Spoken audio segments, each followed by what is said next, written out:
Hello, and welcome back to the Charles Michael Hour after maybe half a year or so. I'm Charles Michael Hour, also known as Charlotte Michael Minute, and here we have uh, my newest and coolest friend. Not coolest, all my friends are cool. Um, Wendy. Hello, Wendy. It's good to have you here. Hi, it's good to be here. And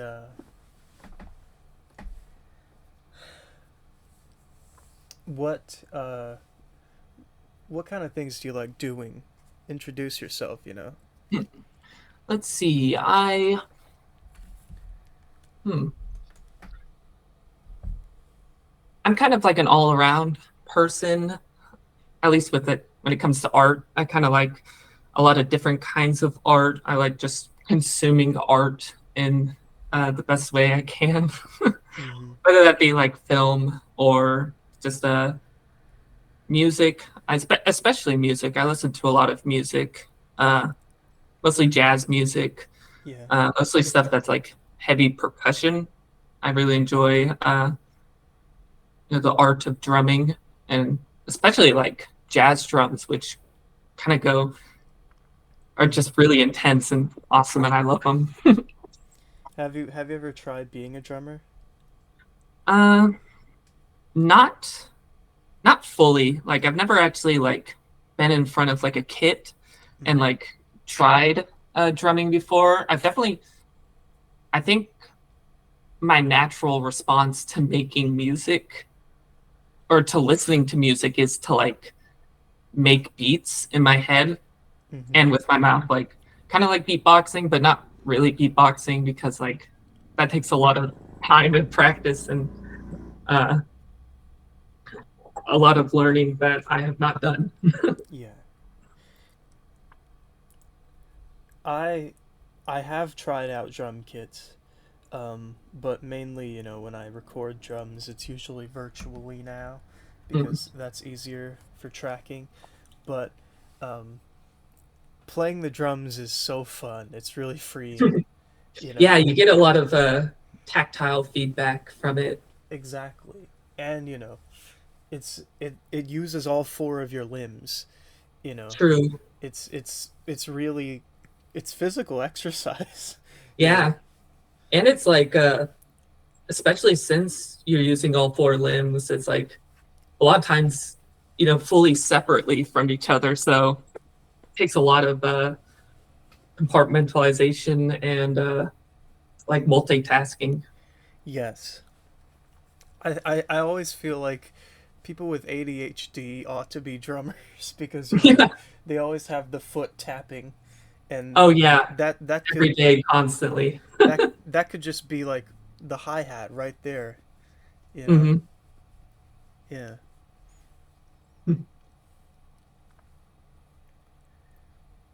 I definitely want to try out like a drum kit eventually. I think of just starting off small. I got a what's it called? I don't know how it's pronounced. It's a Cajon, A cajon. uh, a cajon. Yeah. Uh, I got one of those recently, and I started using it. I really like it for its, especially the sound. I really like the sound that comes from it, and like Hmm. the tactile feedback of like hitting my fingers against it. I think Yeah. all the times I've tried to learn like ukulele and guitar, which at first, like, I'm not even sure if I wanted to learn those. They were just kind of given to me. Hmm. I've been lucky to have been given a few instruments and not like, I don't know. I'm not a very consistent person, and I'm working on that. Yeah. Yeah.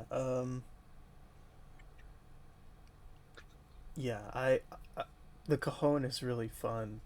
It's it's like a bongo that you sit on is the comparison that I've made, and that's funny.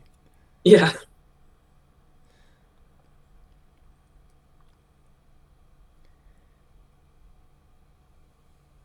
Yeah.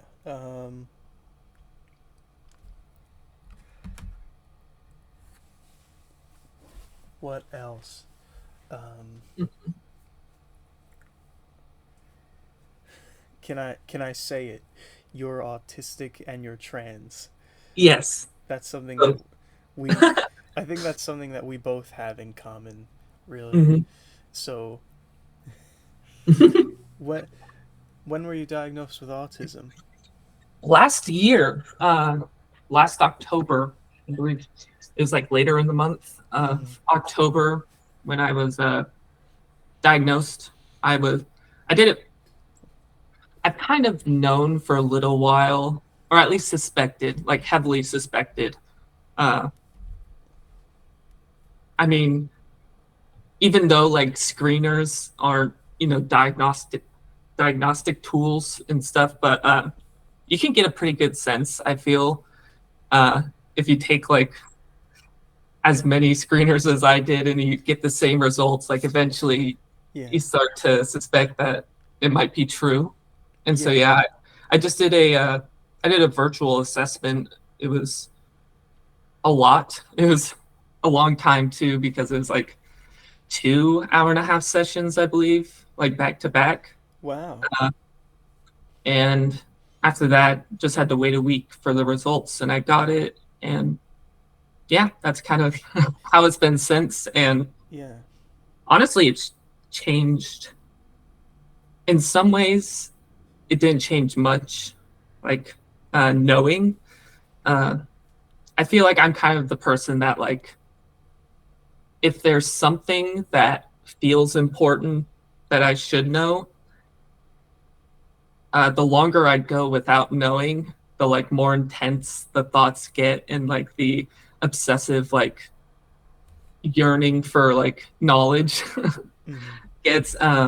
So I was glad to at least have that relief of knowing, instead of like just questioning, like I'd been doing for a long time. But especially with like therapy and stuff, having a therapist that knows I'm autistic, and also having a therapist that is also ADHD and autistic Mm-hmm. as I am, like, there's just a world's difference of like understanding and uh, like approach to therapeutic practices that like I had never experienced before actually being diagnosed. So I I say it's pretty great to actually get the diagnosis results back. Yeah. I was I I was diagnosed when I was 9. Um, so I don't quite remember much about it. Um, I just kind of think the therapist knew, or it wasn't even therapist. It was more like a counselor. But um, I just think she knew that I had at the time it was Asperger's, because it was Mhm. 2011, so it was Yeah. Asperger's syndrome. Um, and then 2 years later, the DSM-5 came out, lumped it in with autism spectrum disorder. But I think even then, that counselor knew that it was just like autism, and I think a lot of people understood that Asperger syndrome and it was kind of congruent with high functioning autism. But Hmm. nowadays, I just, to be accurate about it, I just say I have high functioning autism, though that wasn't necessarily what I was diagnosed with at the Yeah. time. But yeah. I think I actually really value that it's considered a spectrum like a lot of other things. I think Hmm. once I realized that quite a few things are spectrums and not like as absolute as we were taught they were, uh, pretty much my whole world changed Yeah. after, especially like with gender and realizing that there is like an infinite amount of individualized, unique, personal expressions you can put into gender, and when that applies like to other things like autism too. It's like, you know, my brand of autism is completely different from another person's, uh, like how autism affects their brain. And it's something that I feel like should be spoken out more about, because I feel like a lot of people who don't know autistic people are they go to what's represented in media a lot. So they're going to go for, at least like nowadays, like the good doctor, like, or uh, they're going to think like maybe like trying to think of other like media representations that are very similar. I guess like Rain Man. Uh, Sheldon from The Big Bang Theory, maybe. yeah, Sheldon. Maybe even John Nash from A Beautiful Mind. Like, Mm. uh, so they get this kind of like, very logical, uh, not really receptive to like interpersonal connections and like interpersonal etiquette and like social Mm. etiquette. And also like, people also kind of gravitate towards hearing a lot about like savants and stuff, and they start to associate like, oh, like you have like a hyperfixation, that must mean you're like amazing at like what you hyperfixate on. And it's like, for me, it's like I have a lot of fixations, but I don't have a lot of uh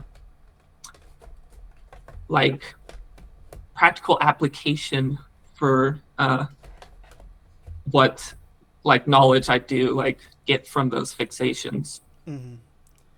Yeah, I think that, I mean, first of all, talking about autistic people represented in media, audio visual media, I think the best one that I've seen so far is Abed from Community, because first of Mm. all, Community was written and created by Dan Harmon, who also has autism, well, Asperger's. So it, it kind of makes sense, you know. Yeah, definitely. When you have someone who actually knows the experiences firsthand, makes it a lot more realistic of a media depiction. And I'm glad that there's better media depictions that are surfacing, or at least people are becoming more aware that media misrepresents a lot of people in certain ways, or kind of uh, like, I don't know, like old media kind of stereotyped and like made monoliths out of different marginalized groups. And I think it's great that people are definitely more outspoken about it and more like socially conscious of the ways that affects us, especially like growing up, and Yeah. uh, kind of deconstructing those thoughts from media and our parents and uh, like primary education. Yeah. And I also think I think part of the reason why um, people have this misconception that high functioning autistics are like savants and geniuses at everything is uh, just because they're average people and they're not geniuses at everything. So when they see someone outsmarting them, they're like, "Oh wow, I'm gonna generalize the entire group as that." Yeah. And And oh, go ahead.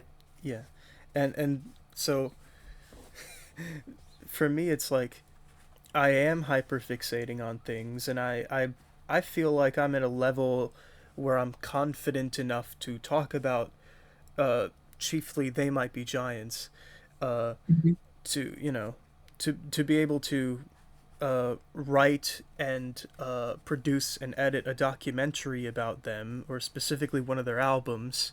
Yeah. Um, but I I mean I'm not an expert on They Might Be Giants. I'd never put that label on myself. I know a lot about them. I've done a lot of research over the past uh June 2022. So I think that's 1 year and about 9 months or so. And so um I think that, maybe just because I have autism doesn't mean that I'm like a very smart person on or that I know everything there is to know about Yeah, me and my it's not past like or the inherent. Beatles. Yeah. Mm. It's still like trained and it's still learned and Yeah. it's still a lot of work that you've put into it. It's not just like a natural, even though you might naturally have more of an aptitude for something, you still put in the work and uh, definitely deserve to be praised on the hard work you put into something, especially if you're passionate about it. Thank you. Yeah. And I actually think there's not a lot of like innateness about a lot of it. I think a lot of it is just like learning as you go. Like Hmm. no one crawls out of the womb thinking I'm gonna research. I know how to research. Yeah. That's innate knowledge, right? No one crawls out of the womb thinking I'm gonna be an artist or a musician. I have talent. I'm out of the womb. Um, you know, so it's not innate in any sense. It's all learned skill, and Hmm. it's skill that you develop. And I think that's what constitutes greatness in whatever field it is. Yeah. And it's also like a lot of times too, with what you naturally like, or what your brain kind of latches on to be passionate about, sometimes you inadvertently become really good at other aspects of it that aren't really seen surface level. Like, for example, like my friend, she's a visual artist and she's about to graduate from an MFA program here in Texas, and uh, trying to like she's really good at visual art. She's probably one of the best. Like at least like if you ask her to like draw something, she could do it like instantly, like without even thought. Mm-hmm. Like her hand just knows like how to move a pen or pencil to like perfectly like craft something. But besides like art, she is one of like in my opinion, like to me, she's one of like the best writers and researchers that I've ever like encountered like in real life, or some of that known in real life. Like I've read many different like essays she's written and stuff for classes, and it's just phenomenal how she just has like such a good understanding of how like research papers are written, and it's Mm-hmm. like you don't typically expect that from like someone who's like a visual artist, and even like within her uh like educational experiences, like a lot of like she told me before, like typically a lot of people kind of dread the writing aspect of art because it's like when you're in a higher institution, it's like you have to do the art, but you also have to do the research because that's like the whole point of doing the higher education. Actually going for the degree is kind of, they want you to be able to write about stuff, they want you to be able to teach, uh, so I think it's amazing that she's like naturally gifted at that, or at least it seems not naturally gifted, but she uh, just has a way with writing that's Mm-hmm. impressive to me. But like it's like she doesn't really even consider it, like she just considers it like, oh yeah, I got a prompt and I followed the rubric, like that's all I did. And it's like it's just still uh it's interesting to see, like even if your passions aren't one thing, you could definitely still be very like uh very like technically proficient at something else, Yeah. and you can learn how to blend the two if you apply like a little bit of creativity to it. Yeah. I I'm also a writer, and I know people who are also writers, and I know people who have written research papers. I'd love to read some of those research papers. That sounds amazing. Well Yeah, research papers. I Sounds definitely I could dig some up and send them to you. yeah, yeah. Um, it's not uncommon that like artists and animators write things that are researched. To name the example that comes at the top of my head right now, Richard O'Connor uh, was well is an animator who worked at as by this time he was working at a studio called the Ink Tank, Mm. and in 2002 he wrote, researched, and had published um, a piece, an article for Asifa magazine, this like animation magazine, um, not related to Animation Mag, but Asifa magazine, ASIFA. In 2002, he wrote an article for Asifa magazine about this artist Fred McGubgub, who, um, whose career was active from the '60s to his death in the '80s, and he had a very extensive career. And Richard O'Connor was very fond of his work. He met Fred McGubgub's son, and that article in that magazine is also really well researched, um, and you know on top of this is on top of his work as an animator and a director of animation, so um, this is the same Richard O'Connor that would go on to found Asterisk, and then when that went defunct, he founded his current animation studio, Ace and Son Moving Picture Company. I've had many wonderful conversations with Richard for Mm, this documentary. that's awesome. Yeah, and so that article I'll have to dig up and send to you. It Oh is yeah, I'm definitely interested. it is preserved on a blog that he wrote from 2009 to I think 2012 or something. It's really obscure blog, but it was just the asterisk blog basically. And Okay. Richard was really good. Richard was really good at the blog and preserving that, so he did preserve his writing, and it's a really good article. But yeah, and that's also like a huge tangent, but yeah. Speaking of blogging, actually, blogging's kind of a an internet art form that I'm kind of sad that I've missed out on, at least when it Right? was like really big. Yeah. I think of movies like, or like stories like Julia Powell, and how she just decided to do this random blog about trying to cook through um, what's her name, Julia Childs, uh, Julie Powell tried to write a blog about like trying all of uh, Julia Child's like master recipes from her Art of French Cooking, and she eventually published it all in a book, and that book became a movie, which is a fantastic movie.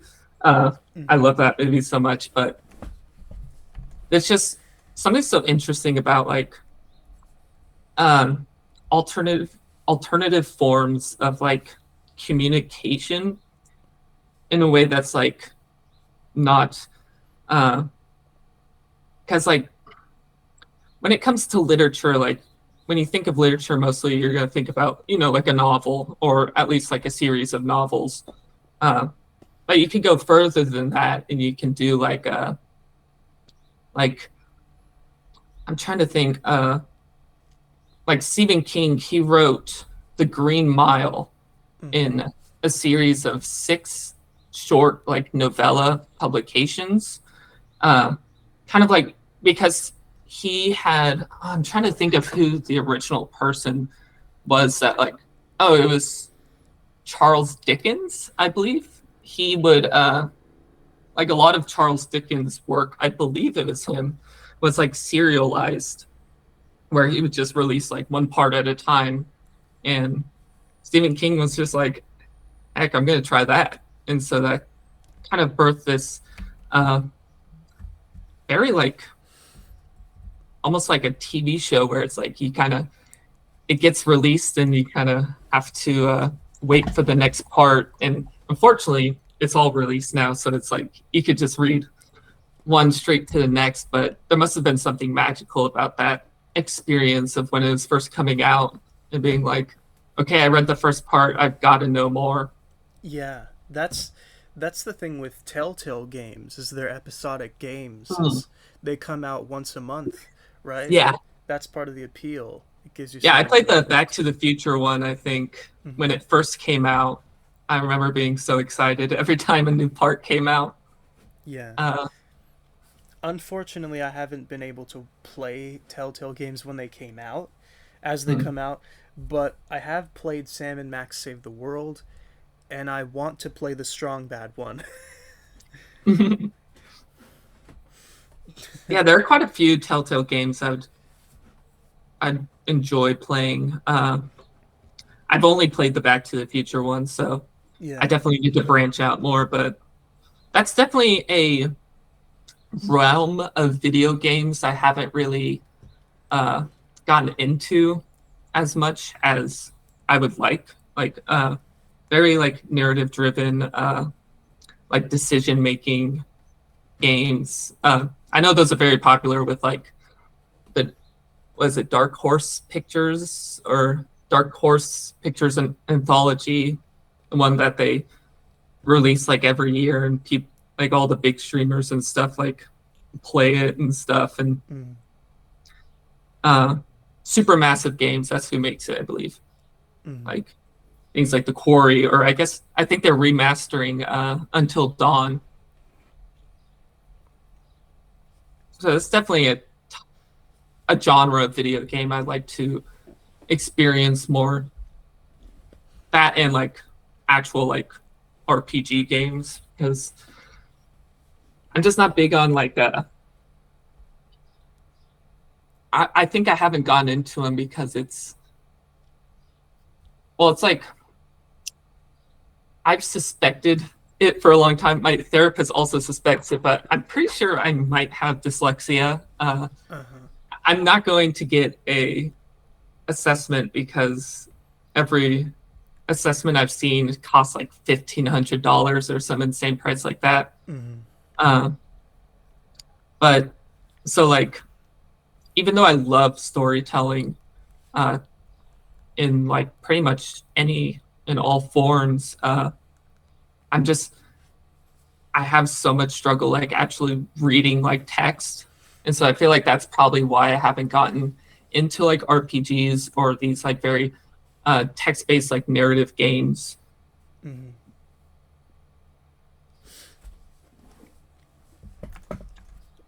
Yeah. I find text adventure games to be really fun, you know, it Mhm. because I it's can definitely see the appeal. There's yeah. a Yeah, I mean, they're a bit I think the fact that you can type whatever you want is a bit freeing, and yeah, that there's a lot more to the imagination is also interesting.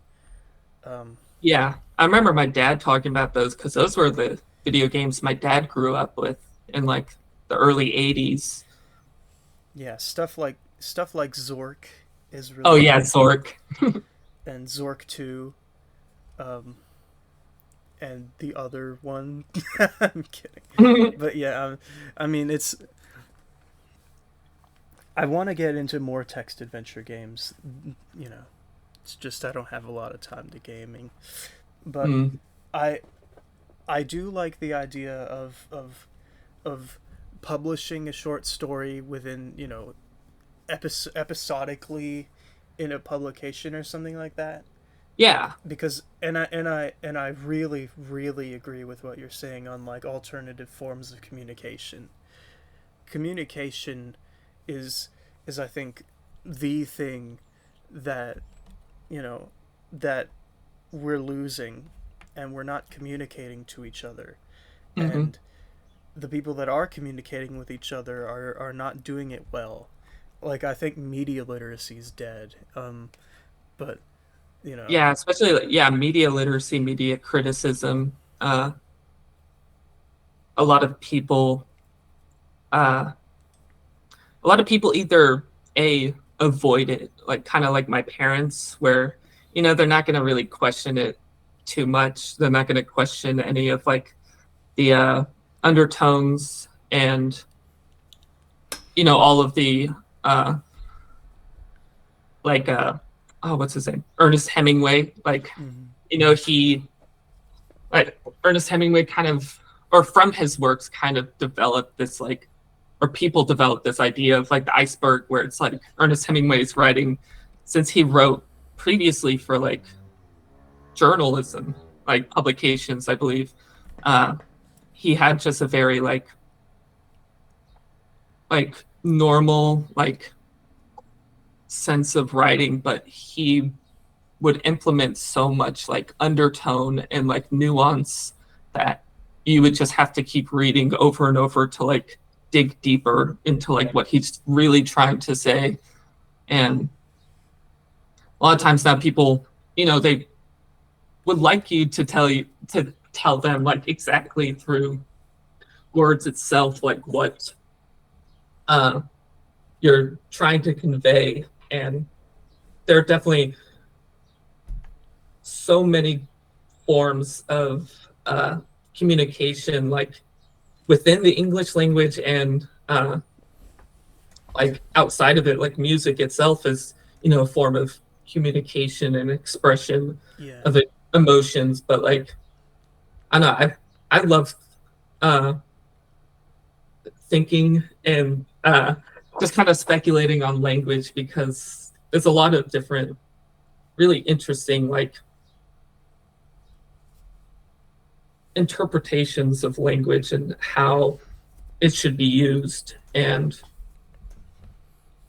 I just think it's just, I don't know, it's like it's hard to like actually like quantify some of this stuff of like how I approach like thinking about certain forms of like media and my like appreciation of it. Mm-hmm. But yeah, I definitely have a love for how free and creative language like allows us to communicate at times, even though other times I think it's a lot more difficult to have everyone meet at the same level for like expressing something and the other person processing and understanding it for what it's worth. Mm-hmm. Especially since like our understanding of language in the world around us, or our understanding of the world, comes from language. Like if you don't know the word tree, like what are you going to call it, Yeah. kind of deal. And I just think people should definitely strive more to like be more open-minded about media and try to actually like have more conversations about like their own perceptions of media. Because like how I used to kind of get caught in like media criticism and stuff, where I was like focusing too much like on authorial intent and like being like, oh, there's like one thing that the author's trying to convey with like this body of text. And like kind of like in the educational system, they want you to find like the right answer to like what this like short story is about, or like what the themes like it portrays. But once I started like understanding more that it's more about how I personally receive the information and how I can examine it through different lenses, kind of like heightens the experience of being able to heightens the experience of what am I trying to say? Heightens the experience of consuming media, and yeah, it makes it more enjoyable for me to be able to do that. Hmm. Yeah, I like doing things as I consider my whole body of work as one giant multimedia project that Hmm. comes out in bits, like an album here, um, a short there, a podcast now, and a documentary later. But it's all connected. It's in the same universe. Yeah. And um, yesterday I just finished up the second edition of my zine. Ooh. I know you've read my first one. Hmm. Um, the second one I'm really excited about, um, because it has a word search puzzle on the back of it. I'm kidding, That's awesome. but yeah, yeah. I mean, I'm kidding, but I mean, there's other things to look forward to. Yeah. Um, like, let me look at the table of contents. Okay, so um, in the first edition of the zine, I had this thing called musical torture chamber, which is like a segment where I I kidnap someone and Mm. tie them to a chair and blindfold them and stream music at them and get their reactions. So I did that again. That's coming back in this scene. Um, an interview. Well, kind of. Um, Basically, what happened was on February 29th, 2024, I went to see Blue October at at the Paramount Theater here in Abilene, and it's like the first time since forever that you know, a real band, quote unquote, has come around here because really all we get most of the live music that we get is like, contemporary Christian groups, uh, country music, Yeah. and not the best country music, and Mm. uh, classic rock tribute acts. We got a Kiss band, we got an ABBA band, we got a Journey band, we got another Beatles tribute band, you know, and the Philharmonic puts on pretty interesting shows sometimes, um, and they're expensive as hell, and but the last time before Blue October that like a real quote unquote real band um, came here was in 2016 when it was the Beach Boys, but it was only Mike Love, so it doesn't really count. So Yeah. and then and then before that it was in 1989. It was Metallica. I wasn't even born to see that. Um, and apparently, as rumor has it, they hated Abilene so much that they told all their peers in the music industry to avoid Abilene like the plague. They hated the Oh crowd response and goodness. everything. But yeah, just means we don't get any real bands or anything. I mean, when's the White Stripes or Cage the Elephant or or My Chemical Romance gonna come to Abilene or whatever? So Yeah. you know. But we have some cool local musicians. Discounting myself, there was this rap group called B-Tram and ScoMo. They were this duo that put out two really great albums 10 years ago, and then they disappeared off the face of the earth.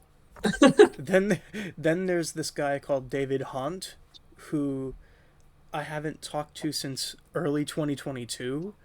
Um, but I met him and he's cool. Um, uh, there's Terry Knight, who also is pretty cool, and she has a really interesting acoustic rendition of Dolly Parton's Jolene that I Ooh, remember enjoying. Um, great the song. Yes, and there's also um, um, there's a rapper called Dorian that's from Abilene. That's it. No other connection to Abilene other than he's from here. I don't even think he's come back here. But anyways, Blue October came here on February 29th and it was great. It was like the most happening thing that, you know, that's happened in a while. Um And so I attended that concert. I couldn't see all of it, but just before it started, there was this thing that they do called the soundcheck experience, Hmm. and it's basically a Q&A and a meet and greet. Oh, that's Um, cool. yes. So I I I went in there. I had a pad full of questions, and I had my Sony audio recorder, and I asked them every question I had, and they were awesome enough to answer every question I had. Oh, that's awesome. So all of my questions, and there were other people in the audience who asked questions, but all of my questions and their answers to my questions are being compiled in this zine. Oh, I can't wait to see it. That's awesome. Yeah. Well, you have to wait until April. Mm. It's going to be the April to June edition. So, Okay. but yeah. And that ain't no April Fool's prank. Um, then after that, we have an essay that my friend Jules wrote about the need for workplace democracy. She actually wrote that for one of her classes, but she let me reprint it in the zine. Um, then I have an essay that I wrote about musicians who have said transphobic things in recent. So that's a good thing to spread awareness of. Yeah. Um, two poems, one that I wrote about Next Benedict, and one that Jules wrote called Pieces of History, that she wrote kind of about like um, this Greek artifact that sits on her mantelpiece that was probably maybe stolen. And then the word search. Yeah, the word search. Woo! But yeah, that's what you can expect in this zine. Not Awesome. as not as collaborative as the first one, but I'm happy about it. Yeah, that's exciting. I'm excited to see it. That's awesome. Yeah. And also looking at it, not as much pictures as the first one. So Mhm. this might not be like too attention keeping or what, too attention thing, whatever. If you have ADHD, you're fucked. And I have ADHD, so I'm fucked. but but I was diagnosed with ADHD when I was 13. I remember that. It was a long ass assessment. Um but Did you have to do the I was diagnosed at 18 for mhm. ADHD. I remember those tests. There was the one in front of the computer where like you just had like it would I don't even fully remember it. I think Basically, it was for like the one that I oh, if did you remember, yeah. the one Go that I ahead. did was the one that I did in front of a computer was it was a black screen and a white rectangle flashed on the screen and you had to click it every single time. And if you and that it just went on for like the longest 15 minutes, more like Yeah, 15 hours, I right? remember that part. Yeah. Yeah. So I don't know if your experience is at all congruent, but that's what mine was. It was similar. I believe it was something with for me it was the keyboard where it was like, you hovered your finger over like the X key, I believe, Mm-hmm. for me, and it was like anytime this certain thing showed up on the screen, you would click that. And so, they'd show a lot of things that weren't that one thing. And then uh I like I can kind of tell that like the big part of the test was just them watching you sit there torturously and like squirm about and try to get through this very long 15-minute assessment. But I remember more the second one where they put these big clunky headphones on me and they just played different like ambient noises. Uh huh. And in the back there was a track being like they had this like little notebook that each page had like four pictures, and the person would like every 30 seconds say one of those four pictures and you'd have to point to which one, and Mm-hmm. that went on for like 20 minutes as well. And they would play like no audio, just like the guy saying what to point at, and then they would play like white noise, just like very low white noise, and then they'd play like cafeteria noise, so it's like a bunch of like clattering of like plastic trays and stuff, and then like people talking.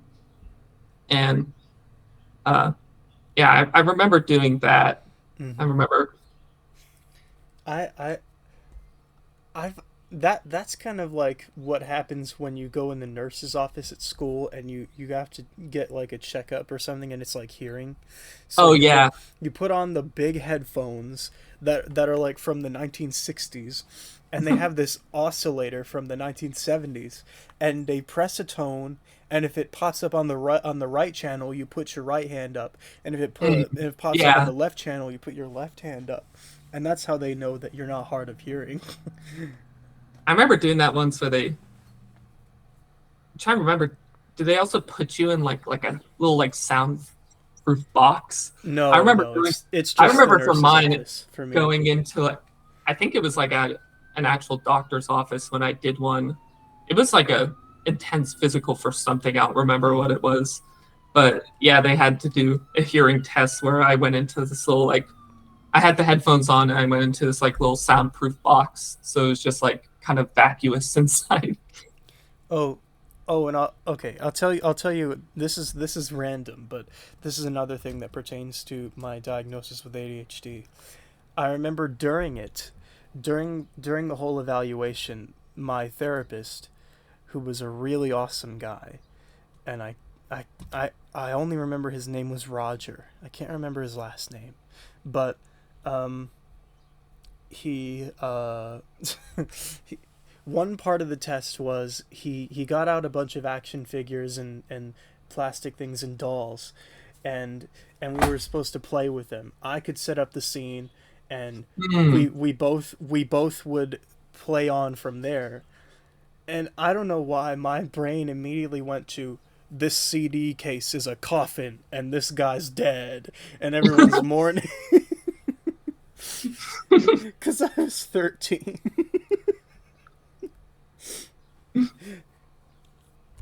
I've definitely heard about that with that was for the autism screening. That this was for the ADHD Oh, that was for screening. the ADHD. Uh, Interesting for that for ADHD. I don't know. Whenever I hear stuff like that, my mind immediately tries to go like, okay, like what are they actually trying to like see? like, uh, What were they trying to see? yeah. I mean, it was probably just that I got a bit distracted with it sometimes. So, Hmm. I don't remember it fully, but it was definitely like, you know, sort these objects, and I would just unconsciously be like tapping my foot or something. Yeah. That's kind of the extent to my ADHD, and also that I this is dumb, but I just realized like 6 months ago or something. I I go to the library and I go other places and I write these stream of consciousness pieces. I write Mhm. them every time before I start researching. I at the library. I always write them as sort of a warm up to myself. As like, okay, get your fingers ready for typing. Just get your Yeah. brain active. And I read them back and I make people. I not make people. I have people. Now I sound like a monster. But I have my friends read them because I plan to put out an audiobook of these stream of consciousness pieces. And basically, um, uh, it's like the a lot of these a lot of them are very like not uh like they're nonsensical. They're very tangential. They're very unrelated, and topics jump from one to another. It can be fiction, it can be nonfiction. I don't know what category you'd place a book like that in. So Well, I so know a book that's similar or that is of like the same like mm, kind of mindset of like, just publishing like a stream of consciousness. What's his name?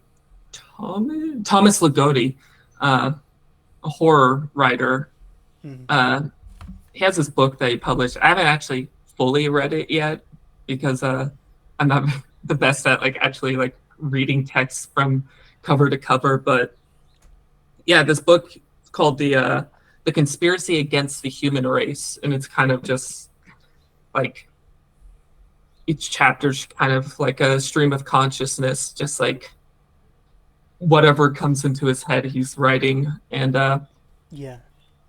I definitely take the same approach to writing if I have to write something, because I mean the way I like understood writing when I was like going into more like higher education and taking more like higher education English classes was like, you know, writing is the physical expression of like human thought. So it's like the more you write, the more your thoughts are able to like develop and mature. And Yes. like that's kind of the problem I have with like academic writing, is that like, oh, I can like stream of consciousness, like, you know, write and then eventually get to like a point to all of the information that I'm just spewing out. But then it's like, okay, now I have to go back and like figure out like structure, figure out especially transitions. I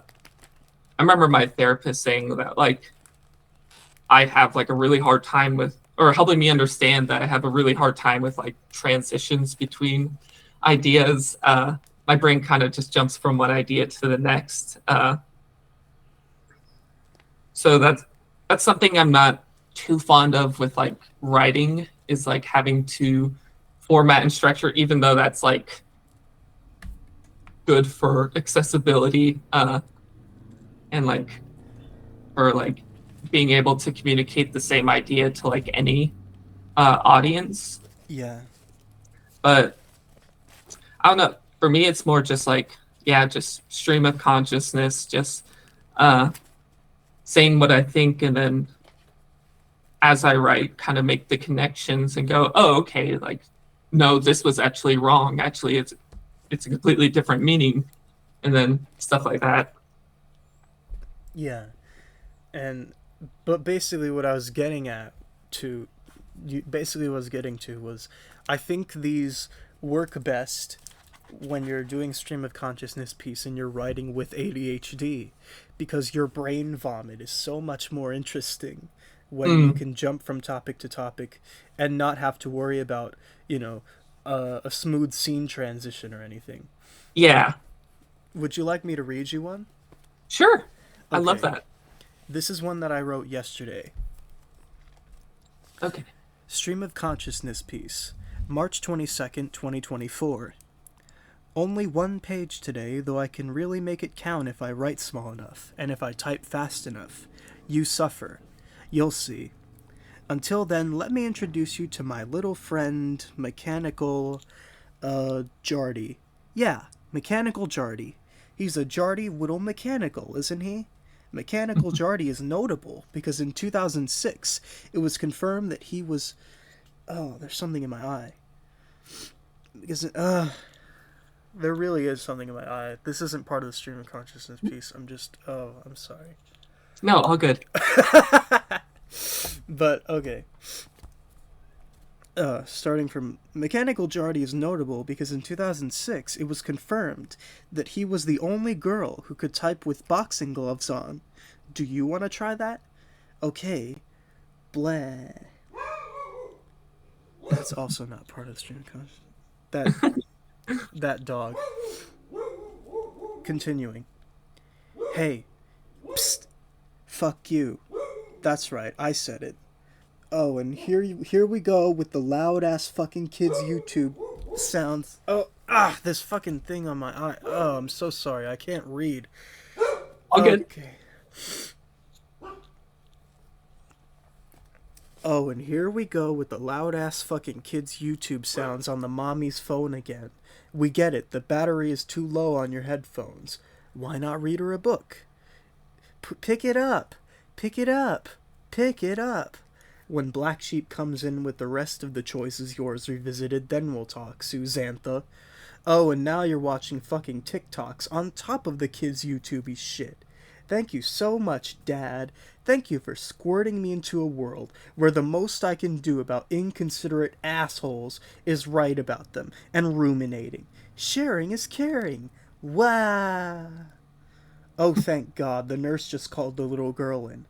Ah, peace and quiet. Now I have the waiting room all to myself. Wondering what I'm gonna do here when I'm done writing this. Maybe I'll use this room for its intended purpose and do some waiting. Happy Mother Father Day, mommy fuckers. Not my best writing work, but it's there. It's definitely interesting. Just seeing like, the different points that your mind goes to from like the previous, like those jumps in from like idea to idea, and especially like oh, I'm not very good with words, so I have to like actually like.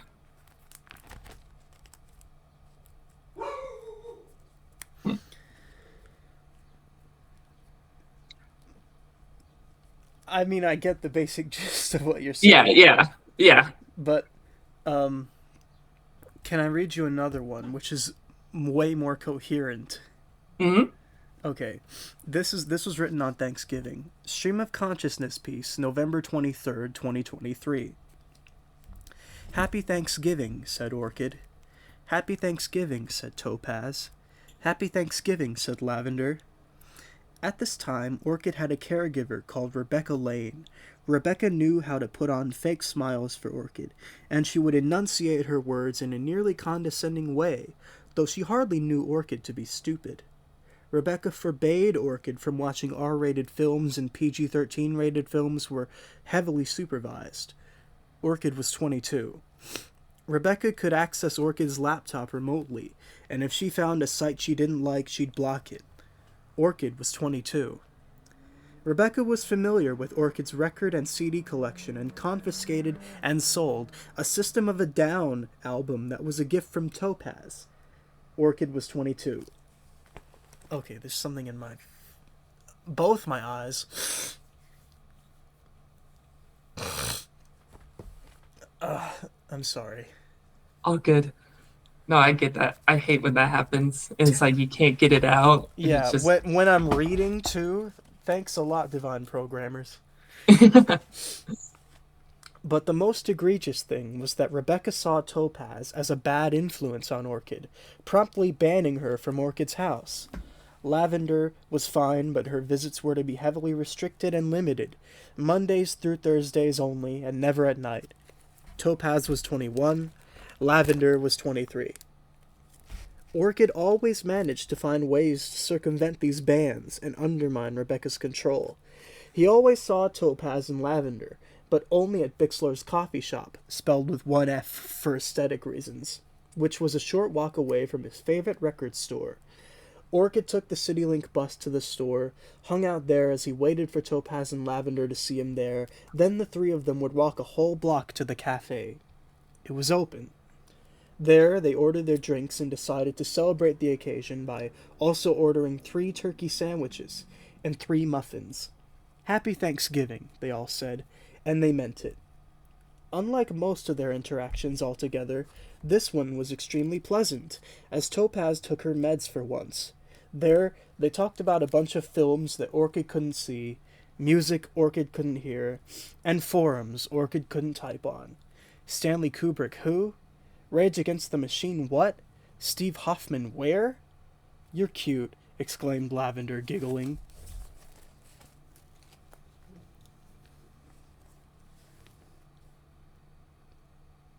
I like that one. That one's really nice prose. I like it. Thank you. I'll read to you one more. This one is a bit more non-fictional. Okay. And this was written just the previous day. Stream of Consciousness piece, November 22nd, 2023. I'm back in my shell now. Worst mistake of my life attempting to venture out. I think I'll go home early for that shit. I came here to work, not to be disrespected.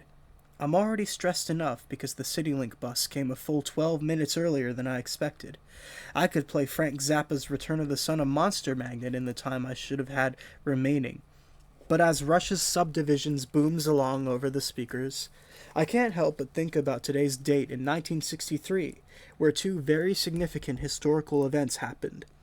On this day in music history 60 years ago, the Beatles released their second British LP, With the Beatles, an album notable for the inclusion of covers of songs from Chuck Berry, The Music Man, and many Motown hits, as well as George Harrison's first composition on his own, Don't Bother Me. And on this day in American history, Lee Harvey Oswald shot, killed, and assassinated President John F. Kennedy.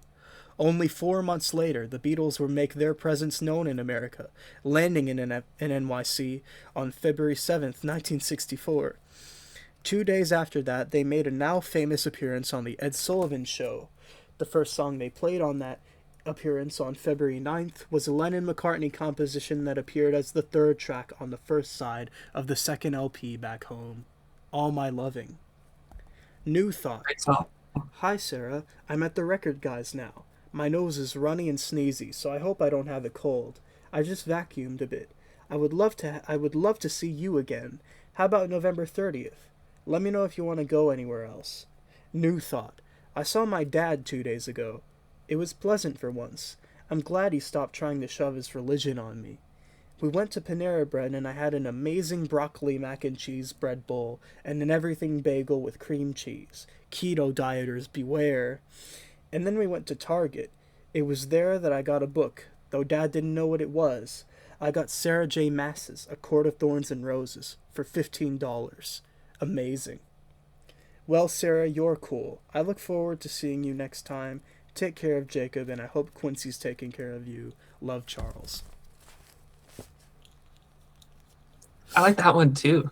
That one's really interesting with like the connections you make with like the date and how they lead to completely separate but unfortunately they're related events of this LP releasing and also John F. Kennedy being assassinated. Well, as Mark Lewison is quick to point out, coincidences are abundant in the Beatles' history, and every event happens just when you want it to. Yeah. Yeah, that's interesting to think about. Yeah. I also want to... Oh, wait. I must have showed it to you. Have I showed you the poem that I wrote about Next Benedict? Yes. Yeah. It's very good. I liked it. Well, I think I'll read it on this podcast because it is just a week or so from releasing anyway, so might as well. Where is it? Okay, here it is. A piece for Nex. Nex Benedict. You came into this world in a hospital on January 11th, 2008.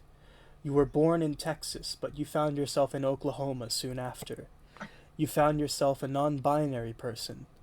The state of Oklahoma, and seemingly everyone who lived there, didn't. Your birth certificate was inaccurate, and you couldn't make it accurate. The restroom you found yourself in wasn't yours, and you could never get your hands on HRT because you were a minor. Really, you were just like everyone else in many ways. You played a lot of Minecraft, you held a deep affection for feline friends, and you went to public school. Your superintendent was a man called Ryan Walters. He was a Republican, and still is. He didn't care about you, and still doesn't. He was on the anti-critical race theory bandwagon, and he was on the Moms for Liberty hype train. Through his willful self-imposed ignorance, he effectively enabled an environment for you to be relentlessly tortured, harassed, bullied, singled out, discriminated against, abused, assaulted by multiple people to a point where you felt that you'd run out of options. It was fight or flight, and you chose to fight. That bucket of water you threw on them was nothing compared to what they hurt you with. Those monsters, those depraved, ravenous fucking monsters, physically assaulted you, relentlessly beating you to submission, and you blacked out, and you lost, and they kept going. You went home from school early, But the next day you passed out in the living room, having overdosed on Benadryl and Prozac, and you left this world in a hospital on February 8th, 2024. You were 16. But Ryan Walters is still out there, and you are not. The coroner would rule your death a suicide, but nevertheless, those horrible creatures that did that to you ought to be more than ashamed of themselves. They must be tried as adults and locked in prison forever. They killed you, and so did every faculty and staff member at your school who didn't help. And so did the superintendent, who didn't help. And so did everyone who took the side of your murderers. They didn't help. But we won't let them kill you twice. We shall remember you as the NB you truly were. We shall preserve and keep alive your true name, Nex Benedict.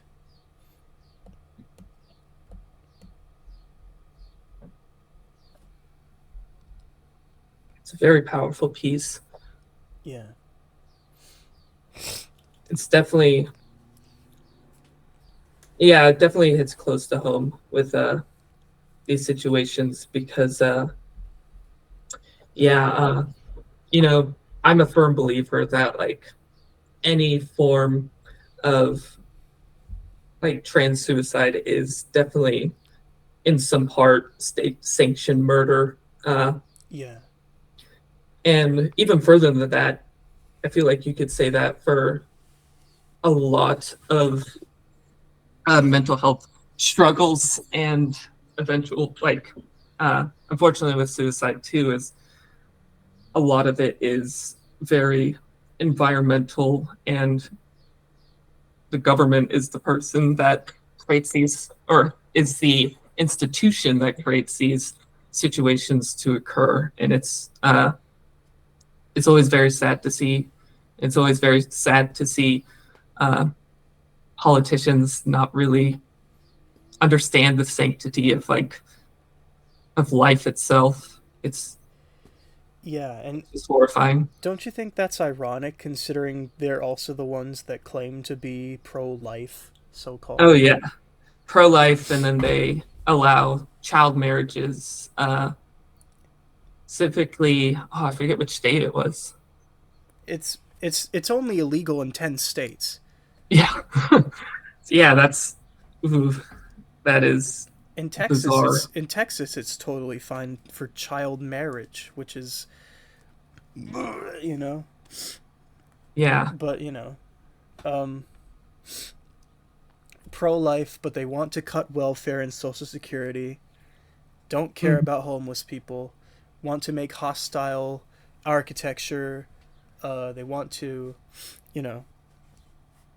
They want to want. institute these parental bill of rights that's allowing parents to have more like aggressive form of like control over their child's life and like education and stuff. Oh uh, yeah, Especially with like homeschooling. that's There's that just huge trend of like yeah. right-leaning individuals choosing homeschooling over public school, and it's just creating echo chambers. And That's just gonna kill so many children. yeah, That'll be worse than No Child Left Behind, and No Child Left Behind was terrible. oh yeah. I was a No Child Left Behind child, and I was left behind, man. Like, yeah. But then, yeah, Yeah, I think, definitely children are, you know, uh, they say like in sociology and stuff, definitely children are the most oppressed group of individuals, as in they have the least amount of rights. yeah, Uh, because and yeah, go ahead. I think that's because, um,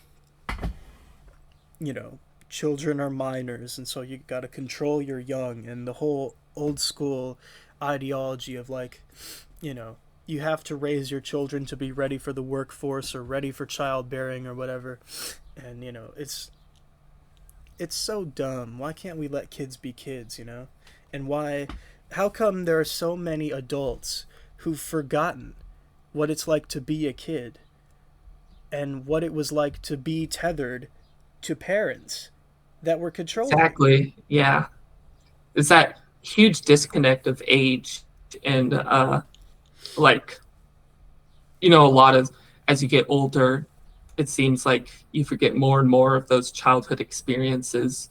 Uh, not just from like remembering like events that took place, but specifically like remembering feelings and emotions and uh, a lot of times, unfortunately, losing empathy as you grow older. Mm, That seems to be a common trend. Uh, until like, they say like until like a certain or like up to a certain age, like trend of adults becoming more conservative because there's more of a disconnect from like the progressive thoughts of the youth and like ideas, and it's a very yeah, it's a very complex issue. It's hard to like a lot of people like conservatives want to uh, very much like simplify the issue of being like, oh well, kids, are seeing this on TikTok, so we're going to ban TikTok, uh, and mm, use false method to ban TikTok by saying it's some sort of Chinese spy website that's stealing all of American citizens' personal data and stuff. yeah. Which if true, if there is some database that's taking all this information, it's like, well, they're no different from Facebook or Twitter or Yeah. any other online sites that even There's like Amazon, like there's every certainly no there's certainly no like ongoing legislation to ban Facebook for that same reason, or to ban X, yeah, because you know because it's the element of being Chinese, and so it's this other thing. It's xenophobia, really. That's yeah, kind of it's fear. That's kind of fueling it. They don't do this to Facebook or X or uh you know Tumblr or anything. yeah, it's very bizarre to think about that a lot of like American politics is still grounded in this like red scare of even though like the Soviet Union was uh dis or dissolved like before I was even born, Hmm. there's still a very big hatred towards Russia and uh and especially China. Yeah. It's just very bizarre to think that in what 70, 80 years since it really started becoming like a big thing of like the Red Scare and stuff, it's still so prevalent. And Well, I mean, it started after the end of the World War II, so 1946 or something. Well, 1945 is when World War II ended, but then yeah, the 50s is when Senator McCarthy was really gaining prominence and actually, doing all this anti-communist bullshit. And then yeah. 1960s is when the Vietnam War happened. Um, Well, but even before that, we had in the the 50s the Korean the, War and stuff. the Korean War, which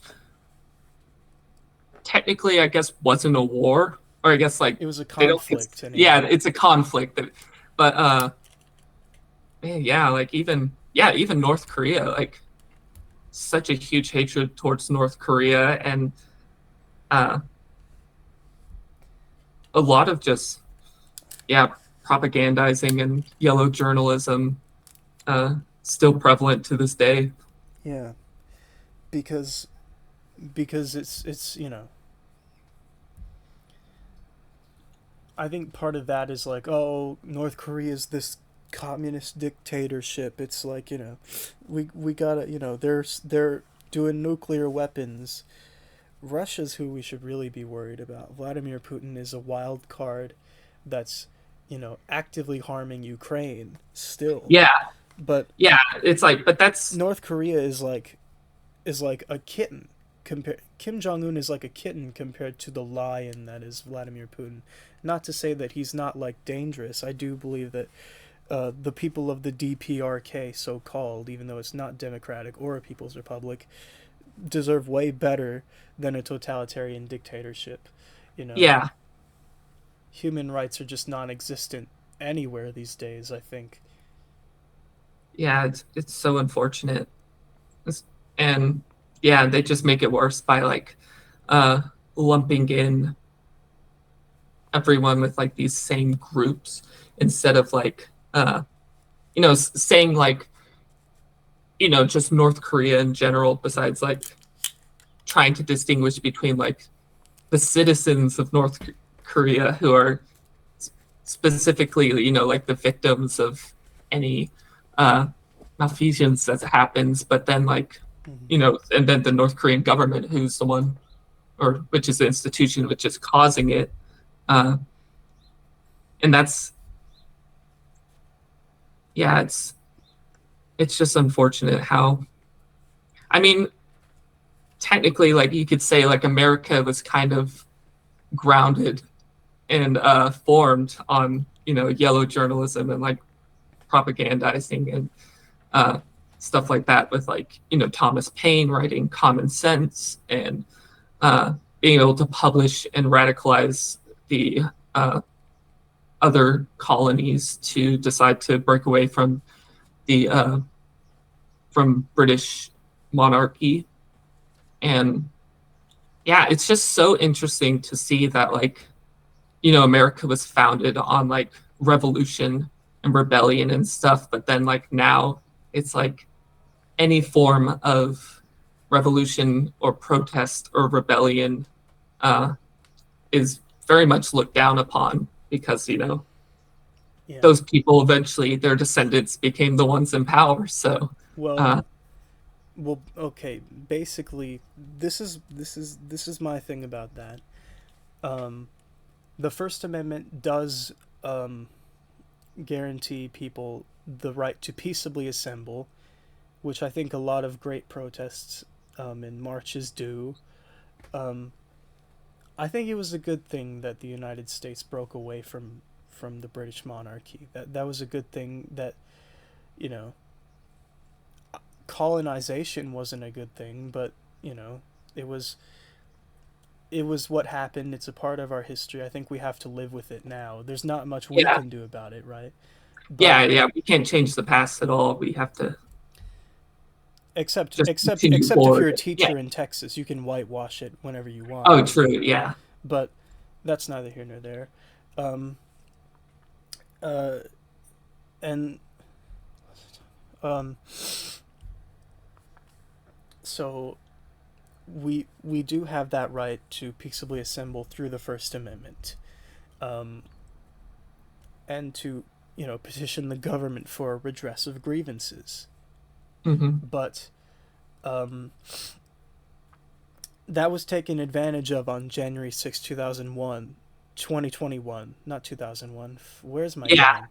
Not January 6th, 2021 is when the insurrection on the Capitol building took place, and Oh God. Yeah. it was caused by QAnon and chronically Proud online right Boys. wingers, Oath Keepers, Proud Boys, far right groups, militants, and Trump supporters. And I think that's kind of stained the view of revolution and rebellion, Yeah. Yeah. because That definitely goes with a lot yeah, of like conservative and especially like very far right leaning practices of taking things that were previously used or in theory can be used for good and tainting them beyond belief, like how the Nazis were officially the national yeah, or socialist national, party, and it's yeah, like there was nothing socialist about yeah. uh, the Nazi party. It's it's like I'm gonna try to be very careful with my words here, and I'm gonna make it very clear that I'm not inciting insurrections. Yeah. Like there have been leftists trying to stage coups on governments for forever, right? Hmm. And now that it's right wingers doing it, and of course people have looked down on these leftists because oh they're fringe and they're crazy and they're anarchists and communists, and we don't like anarchists because an anarchist shot, was it William McKinley, and communists, well they're bad because the Red Scare, but now that it's right wingers doing it, it's like okay, insurrection is actually really bad, and you know, uh, we you know they're insurrectionists. We got to put all of them in jail. I agree. We should put insurrectionists in jail, left and right. I just think, you know, I'm once again I'm making it very clear that I'm not an insurrectionist, nor do I plan to incite an insurrection for any NSA agents spying on me. I'm sure the FBI has a file on me by now, but like, Oh, same, yeah, same. they have a file on all of us trans people. But basically, um, you know, once once the right has taken insurrection as a, I don't know, I okay, basically it's, you know, Well, it's like there's a lot of nuance to power uh, mm-hmm, and violence, and there's oppressive violence, there's retaliatory violence, and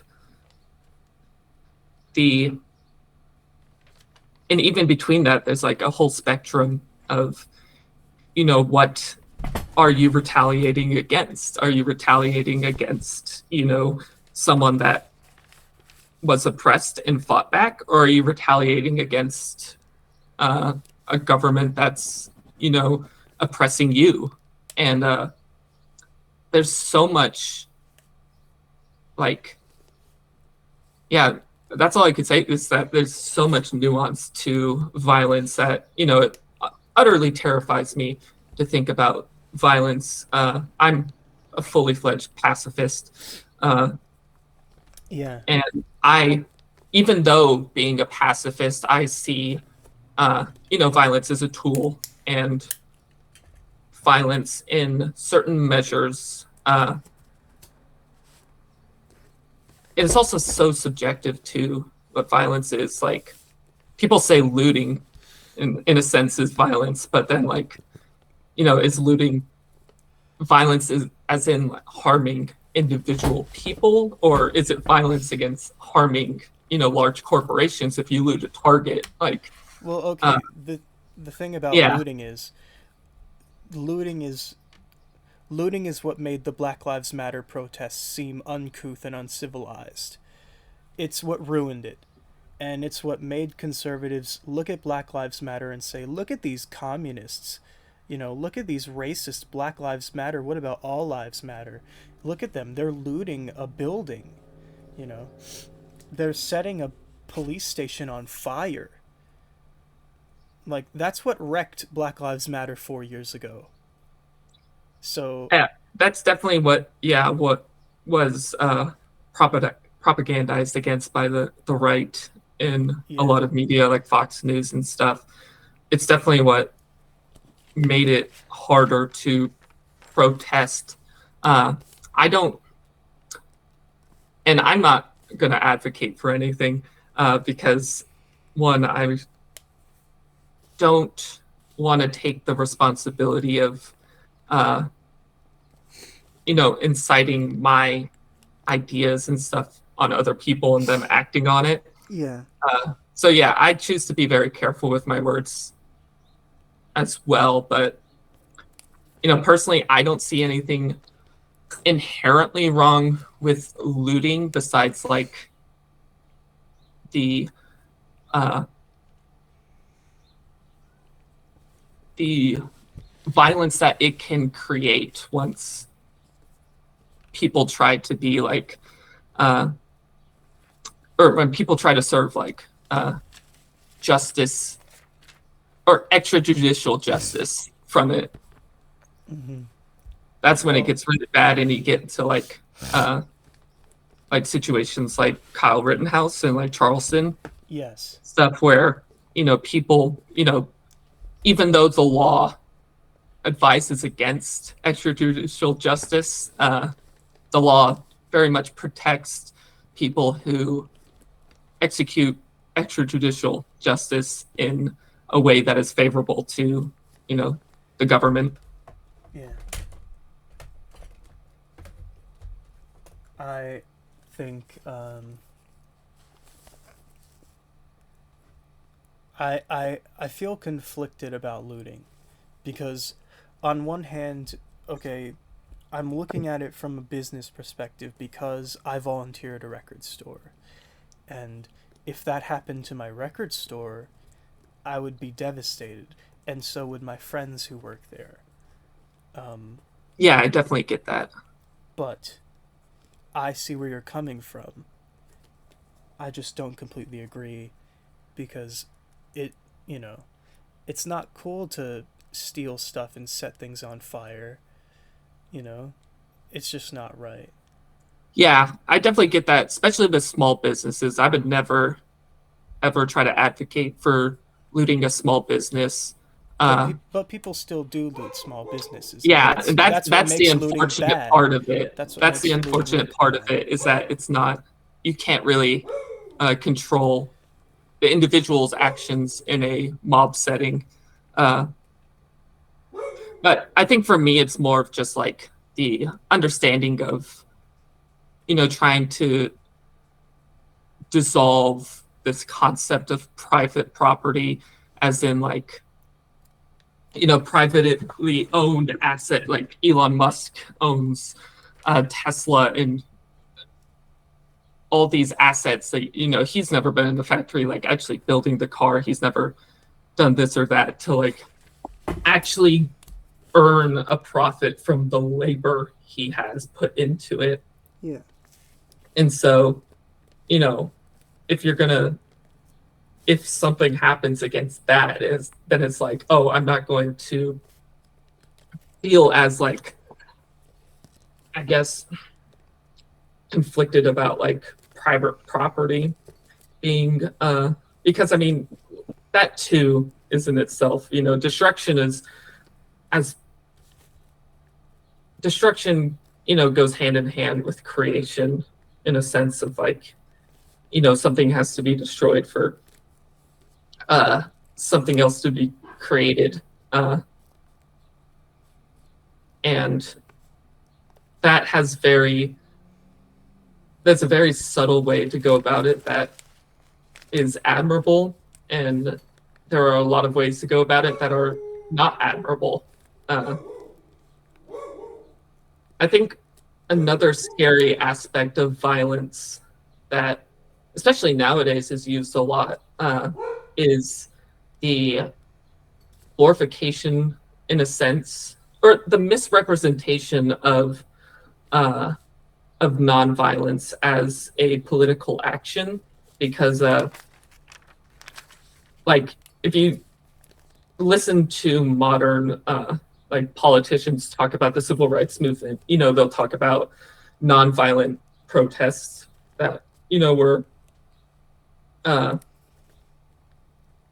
by Martin Luther King Jr. And and then they'll also talk about, Malcolm X in a more aggressive, retaliatory form of protest, where they weren't going to just lie down and let themselves get like assaulted by the people they're protesting against. And there is a very subtle way nowadays that people misrepresent nonviolence, as in like, oh, look at these guys are just violent, degenerate, they want to destroy society, and these guys, they're protesting the right way. And it's like and it just creates more of like they're trying to create more of like struggle within like classes of individuals. We're trying to, prevent class consciousness from existing, of like, being socially aware that like just because you're nonviolent doesn't mean that they value you, Yeah. like, or that they value you more than the people who do use violence. It's Yeah. they I don't really value any. And I kind yeah, of I kind of feel conflicted about um specifically gun ownership. Um I do not too. not just kind of. I really feel conflicted about gun ownership. Um I think it's more and more sensible nowadays to get a gun just to protect yourself. Um I think there should be stricter laws. Uh, it's not about taking it away. Um, I I think the second civil war is going to happen any minute, and so might as well be prepared. But Yeah. um, kind of a joke, but that was a joke. But I mean, I mean, the point of a gun, in a sense, for protection purposes, is like, in 99% of the conflicts, if you have a gun, it should be more as like a deterrence, as yes, in like, I have the ability to retaliate in the same way you are going to attack me. So it's like, yes, if, mutually assured destruction in that sense. But uh, when it's like, when a single person can own a, an arsenal that can, take out a whole crowd of people, that is definitely should not be allowed. yeah. I mean,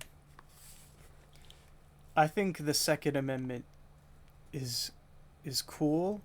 I think we should be allowed to bear arms. I just think it should be one or two, like Yeah, one pistol, single one shot, rifle. single shot Yeah. handguns, like, It's not about taking it away. It's about restricting it so that these less of these mass shootings happen. yeah. I mean, as it stands now, gun owners have more rights than children do in a lot of settings. And they keep taking rights away from children. And so, like, really now, like, gun owners have like insane amount of rights compared to like actual people. And it's like, or like the guns themselves, like, or like gun owners are people too, but like just the idea of owning a gun has more, it's more free than like an actual person living, in a sense. Yeah. That's that's obviously, I think that's partly the influence of the National Rifle Association. Oh They've yeah, they've been definitely. they've been around for centuries. Um and um nowadays I think they're used as like a tool that the Republican Party can use to lobby the government for guns because the National Rifle Association has been there since basically I think the 1800s or something Yeah. like that. And so um it's you know partly that, and also you know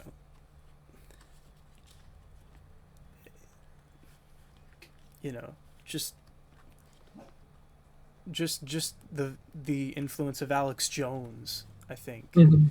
and all his propaganda against the Sandy Hook shooting, Oh um, gosh, yeah. and every other shooting to follow because he's just such a gun nut and because he's such an insane conspiracy theorist. Um, like, how do we convince these idiots that we're not taking away their guns? We're just trying to restrict access to them. And also, what do we do about the ones that own a whole arsenal? Because Yeah. I mean, if we're gonna be consistent with that, we can't take them away, right? Hmm. That's Yeah. really what I I feel mean, conflicted upon because I need a gun in this day and age, but I also feel like they do need to be more restricted. They do need to have a lot more common sense gun laws, right? Hmm. Definitely. Like, at least like what they're the big thing they're pushing for now is like, storage laws and stuff, because a lot of gun owners uh, don't really have, or they're not uh, encouraged to uh, properly store weapons, and unfortunately that's where a lot of deaths occur, are either children finding their parents' firearm in a horrible accident happening, or Yeah. a child finding their parents' firearm and taking it to somewhere else and causing a massive accident to happen, or an intentional, either an accident or an intentional act of violence somewhere else. And yeah, and it's like, even on that, they get so antsy, being like, well, why does the government get to like control what's inside my home? And it's like, they They just, do that already. They do that yeah. already because the FCC controls what you hear on the radio and watch on television. The all internet is like actively filtered through like the FBI so that you don't see like, you know, unspeakable shit. And then like Mhm. um you know, and that's a product of the FCC destroying net neutrality in 2017. That was a horrible mistake. And also like, you know, I think it's, you know, the secret police have been a thing, and I think the Obama administration has really amped that up with like surveillance drones. Um that's one of the very few Oh failures yeah, I can credit to Barack Obama. Um surveillance drones, even now with like Ring doorbells, how like uh police have like access, can just have access to your Ring doorbell, I yeah. think pretty I'm much without your consent, to like I'm glad we uh, don't have one, but they should be saying, gone. Um even like surveillance as in like, your phone is like tapped in. Your GPS is forever tracking you, and Google knows whatever you're searching, and even when it's incognito mode, and mhm. your history is shared with your ISPs because there's no more net neutrality, and the dog barks. That's another part, and it's fucking annoying. And you know, but oh, the most concerning thing ever that we have to worry about is that vaccines are microchips and bioweapons. So that's, Yeah, yeah. The or government that they tracks you cause since you're autism, born. You quote Yeah. Oh unquote. yeah. Oh yeah. The government Like, tracks you since birth.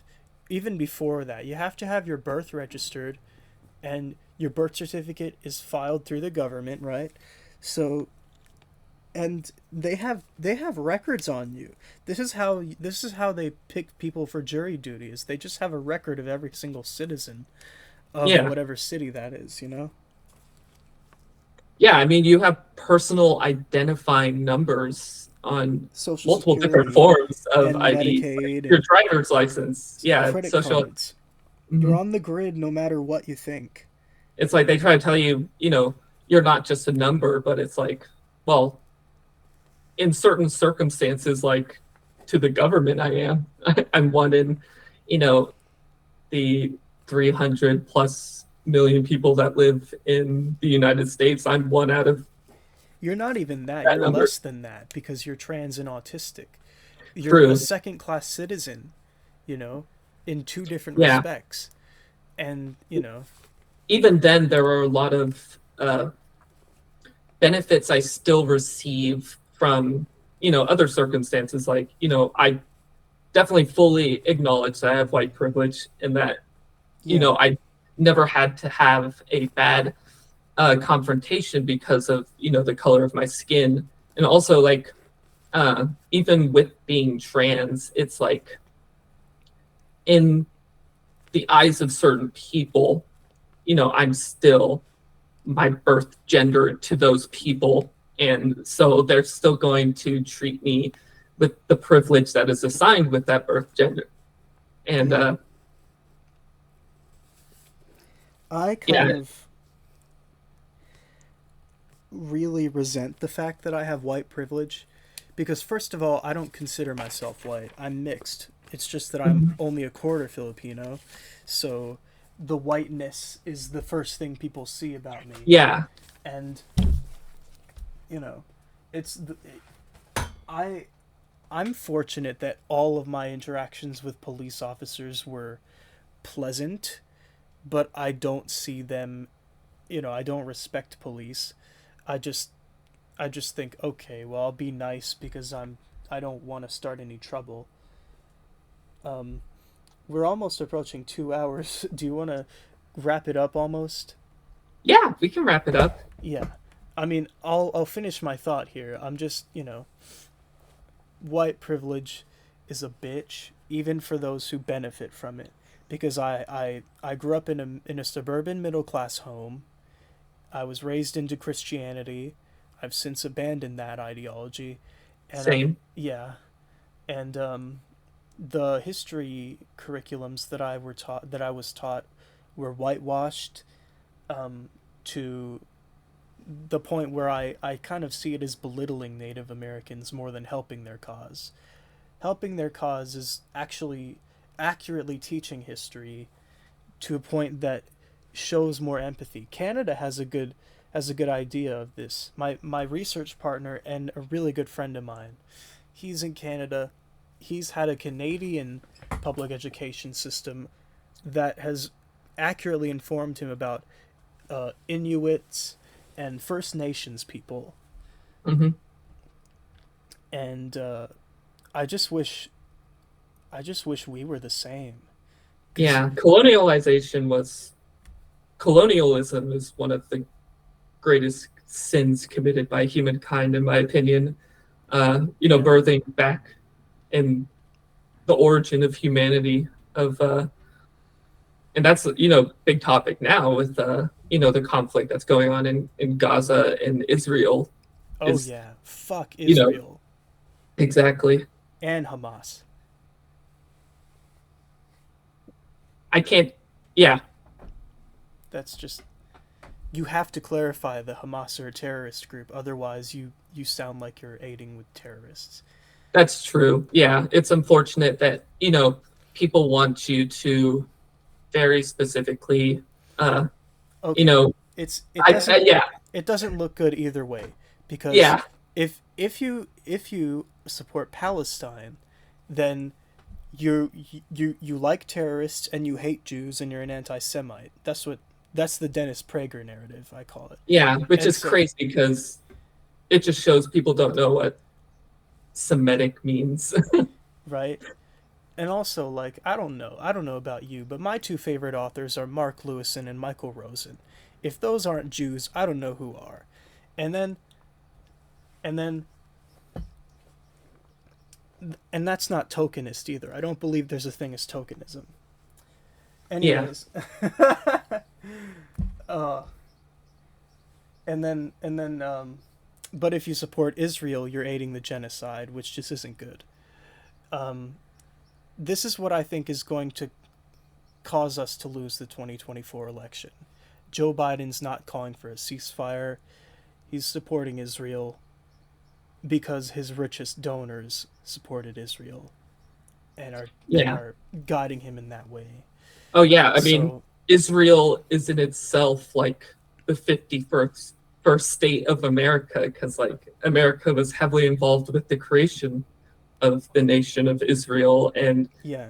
uh, the religious like even I though people like to say there's a separation between church and state, there's really not when yeah. 95% of the government identifies as Christian and they There's have no this. such thing as church separate of church and state anymore. Yeah. After 2013, with the decision that was decided in Town of Greece v. Galloway, there's no such thing as separation of church and state. The Oh yeah. Establishment Clause is dead.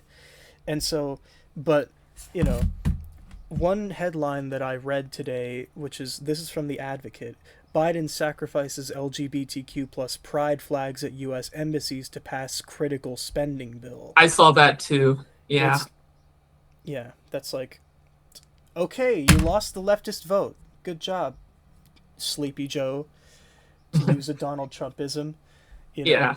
It's always sad to think when like votes or like voting period comes up when it's you always have to be because of the American two-party system. It's like always a you have to choose between two evils because in a sense because like yes, people like to say that Democrats are left, but with how neoliberalism is, like both Democrats and the last Republicans, the there's last not great. that much I mean, distinction between them on like the political yeah. charts. I think in 2018 we had hope for the Democratic Party being more left wing with people like AOC.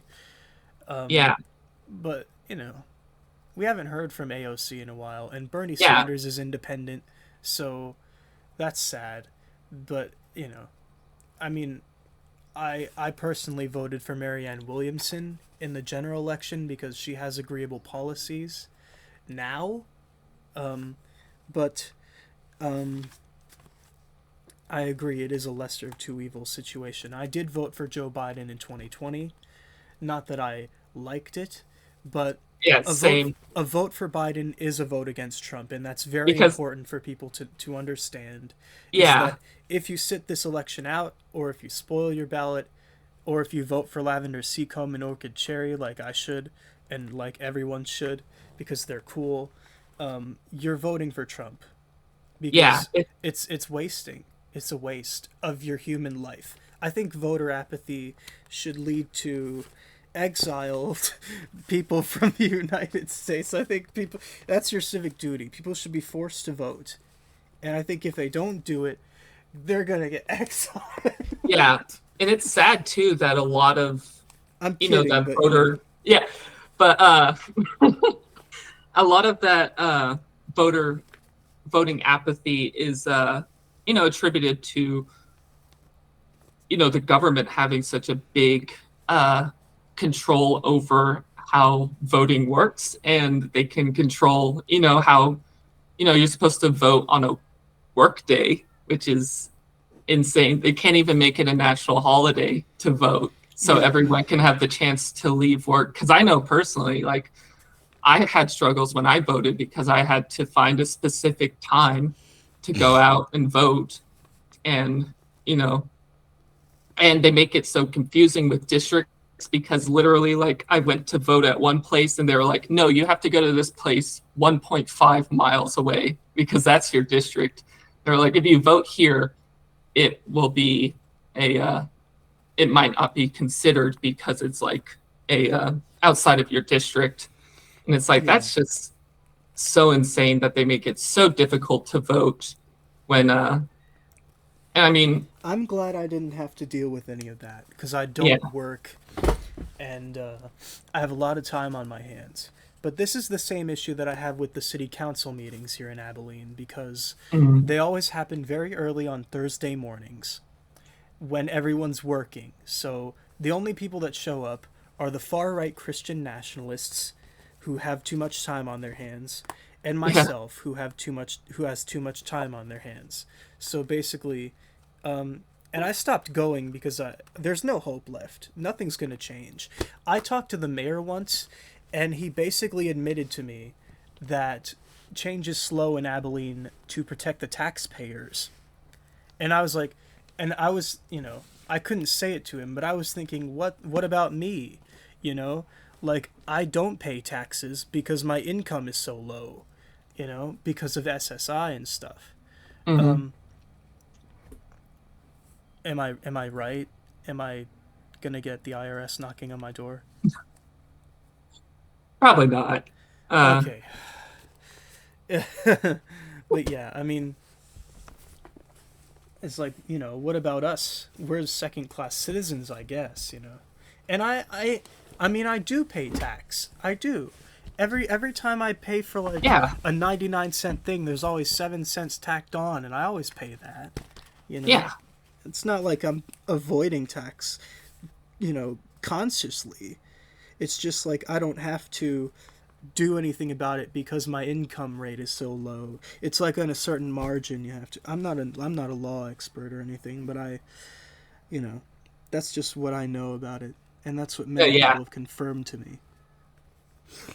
yeah. I mean, it's part of the contract of being under a government is that for the government to have funding, it has to get it from someone, and if the government provides a service to you, then like tax is seen as like a purchase of those privileges and stuff. But yeah, big problem is when all these very rich and wealthy people and industries Okay, don't yeah, have to pay taxes, and yeah. that's where This the is big problem for us is.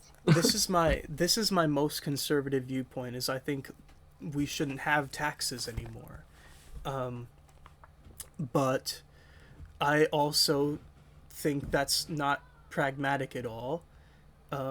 And I think the more pragmatic solution would be to tax the rich more and the poor less, even though that's not what Republicans really want. They want Yeah, trickle down economics. So I think that's the most conservative viewpoint I hold is just I think taxes should be gone.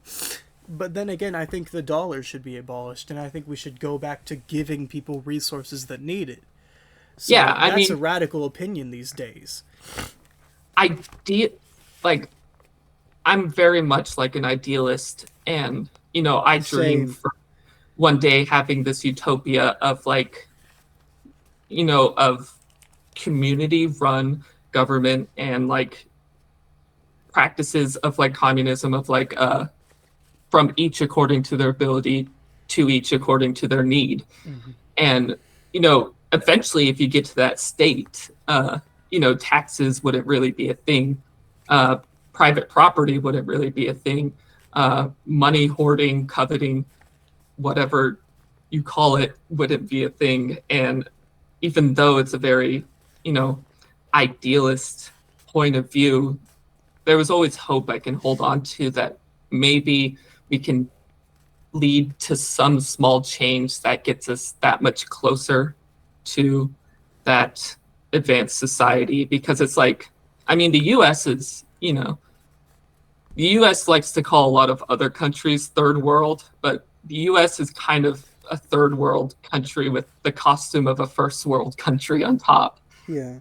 The high rate of poverty, homelessness, like job dissatisfaction, suicide rate, all of that's linked to, you know, I say, like, I tell my therapist, like, for me, and what it seems like in a lot of other people, is that uh, depression is half, you know, a mental illness, but it's also a social illness and an economic illness, because like a lot of depression does also stem from economic factors and like uh, economic stability, especially. Yes. Uh, and Mark Fisher spoke a lot about that. With Mark Fisher was a capitalist realist who understood that capitalism has gotten to such a oppressive point that even if you think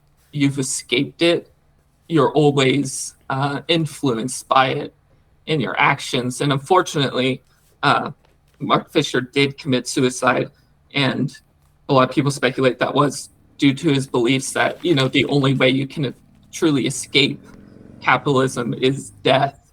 But and that's a scary thought to think that people do go to those extremes because of something as something that should be arbitrary, which Yeah. is finance and money. I mean, I'll I'll tell you this. I met a homeless person back in September. His name was Kenny. Kenny Shirley. um, and he was kind of panhandling outside of the record store, and he basically explained that like he was homeless by choice because he didn't want to have to worry about paying bills anymore, you know, and this is actually the case with it's very common with it seems surprising, but it's very common with homeless people is that they just stopped caring, and they stopped caring enough to be homelessness basically by choice. And there's a book that I still have yet to read that is about this, called Land of the Lost Souls by the Cadillac Man, where he also explains that like he was homeless basically by his own doing. Not all people are homeless by their own doing, but a lot of them are, and the one that I did meet in September was. Which leads me to this discussion point. We're not going to be wrapping this up for a while. We're hitting the 2-hour mark for the first time. But the other day, I was outside of the library, and I met these homeless guys, right? And I did what I could. I had cash on me, so I was like, okay, I'll help you. Here's $5. I went back inside. Then I went back outside and I thought, okay, I'll talk to these guys. And it turns out they're actually really conspiratorial. They believe that abortion is child murder, vaccines are bioweapons, that God intelligently designed a flat domed earth. And the most egregious conspiracy is that they, or at least the one that was actively spouting out the most conspiracy, this 63-year-old bald guy, he genuinely believes everything he says. He accused a ballet studio just down the street of being a satanic pedophile ring. Oh God, it's Pizzagate, Balletgate.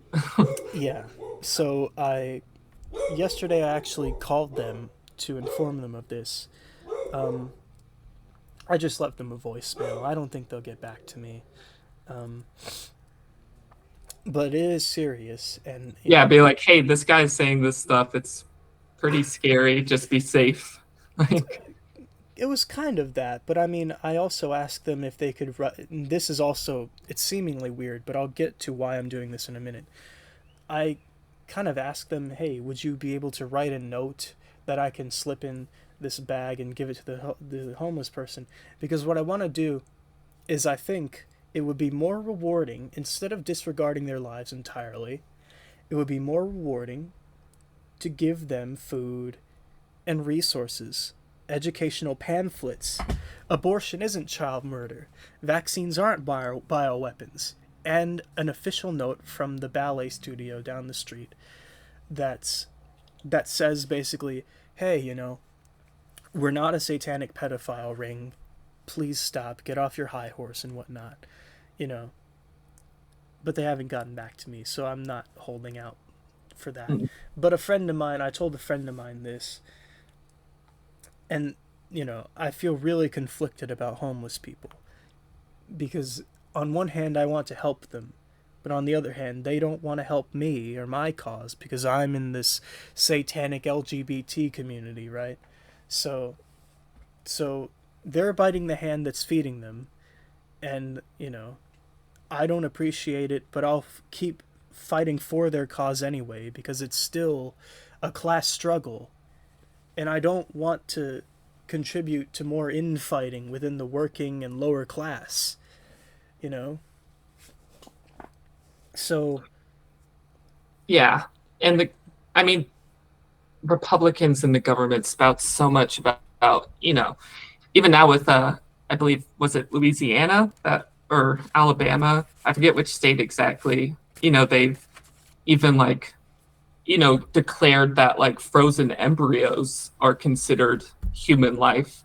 And they're so focused on this whole debate of does human life start at conception? Does it start here? Does it start there? And it's like, man, there are actual living people right now that are very much like in the worst place in life that you can get, Yeah. and they don't do anything to help those people. And it's because, you know what I, the crazy thing is, hmm, I've read from multiple sources, I can even look one up to fact check, but a lot of people have calculated it, and to end homelessness would be less expensive than the amount of money that is currently put into homelessness initiatives. oh yeah, I And believe that, that. I've heard that before. yeah, it's insane to think that like it is considerably less expensive to house and to feed homeless people than the current programs that they have going on.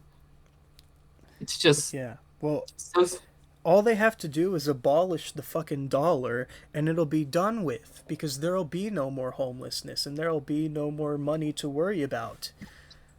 yeah, take down these Amazon factories. I've worked in an Amazon factory briefly. You could fit thousands of people, and each of those people could have their own private space uh, Yes. in in this giant factory that, Yeah. It's I feel like we're going to be going back to this thing where we're marching up to Buckingham Palace and begging for bread and shit. And we're yeah, just not getting it, you know. But, yeah, it's apparently a frozen embryo is more valuable than a homeless guy, right?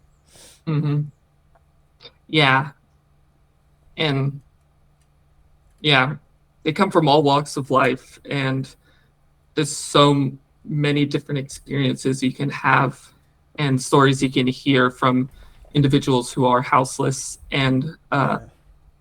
it's it's such the big thing I always like remind myself is like no matter what, like if a person is alive and living, they should have the right to keep living, like the Declaration of Independence, like life, liberty, and the pursuit of happiness, even Yeah. though uh that's not what was originally like Yeah. scribed.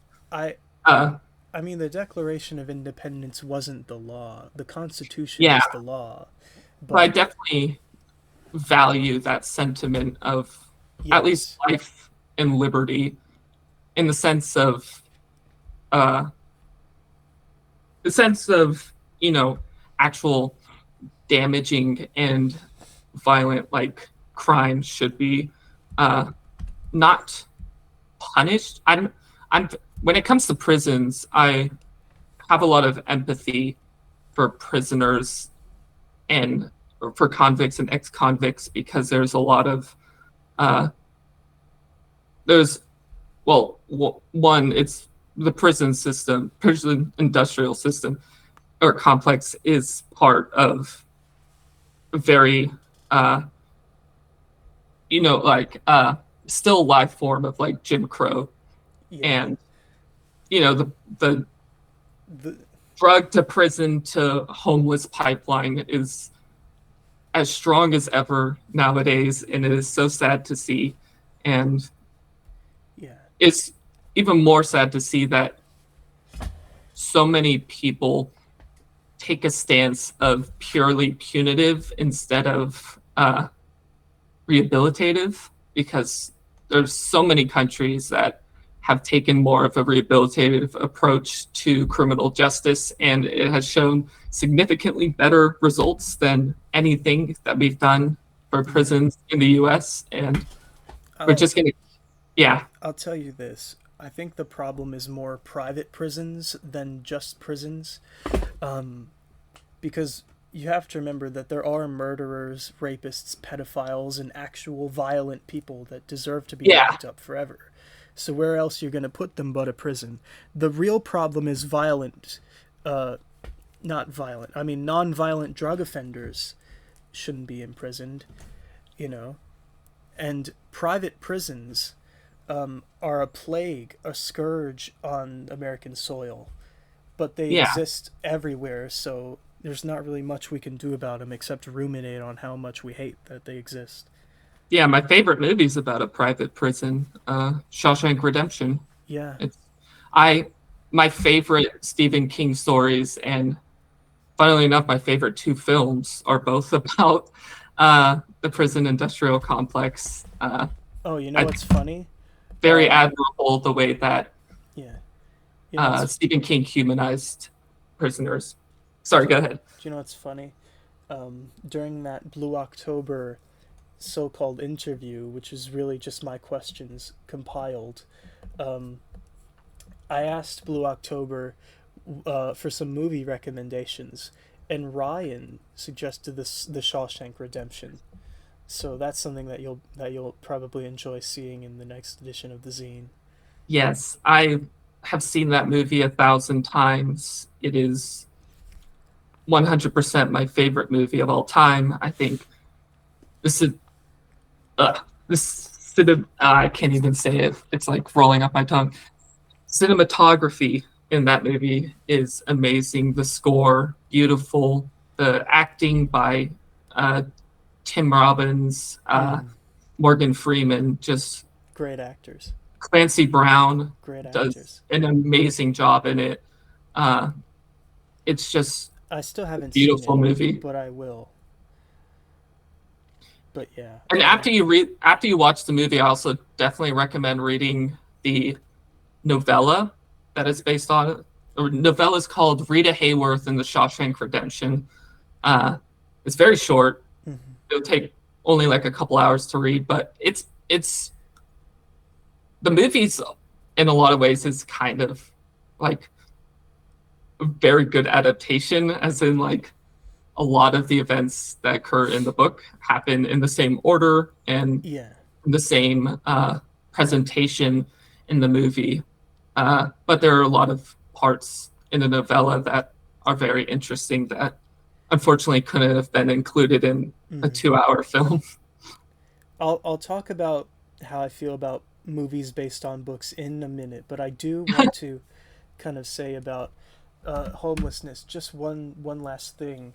Yeah. Two YouTube channels that I really like are Soft White Underbelly and Invisible People. These guys interview homeless people and people that are like the dregs of life and stuff, and it's some of these stories are really touching, so it's worth checking out. I'll definitely check them out. Hmm And but as for books based on films, I can't defend every single one of them. There are some really great I feel like ones. there are only a few ones that you can defend. Lord of the Rings. What do you think about Lord of the Rings? uh, well, I mean, they were made after Tolkien died, right? Uh, okay. I'm not sure the animated ones were, but I think the Peter Jackson ones. Yeah. Um, so hang on. Okay, 2001 to 2003. J.R.R. Tolkien lived from 1892 to 1973. So Okay, so yeah, yes. definitely. Did not. I think a big part of movie adaptations from books is how much control and how much influence that the author of the text has on the film, Mm-hmm. because you get the two sides of the spectrum. One is you get a Rick Riordan, one of my favorite authors, had no part in making those original Percy Jackson films, and they were as far from the books as possible. Uh, and then on the other side, you have who wrote it?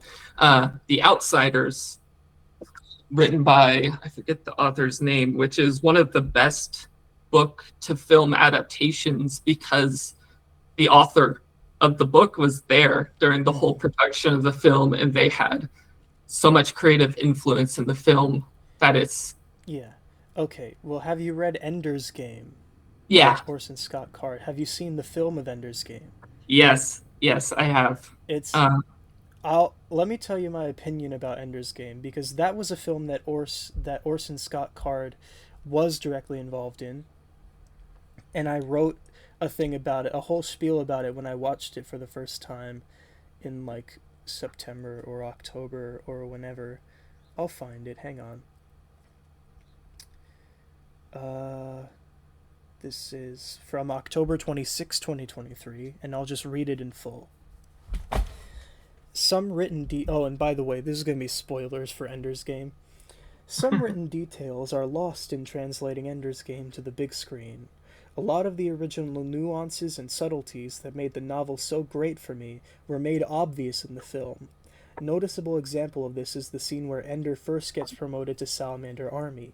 In the original novel, Eli kisses him and says salam to him without outright saying what it means in English, making that moment very special and emotional to not just Ender but to book readers.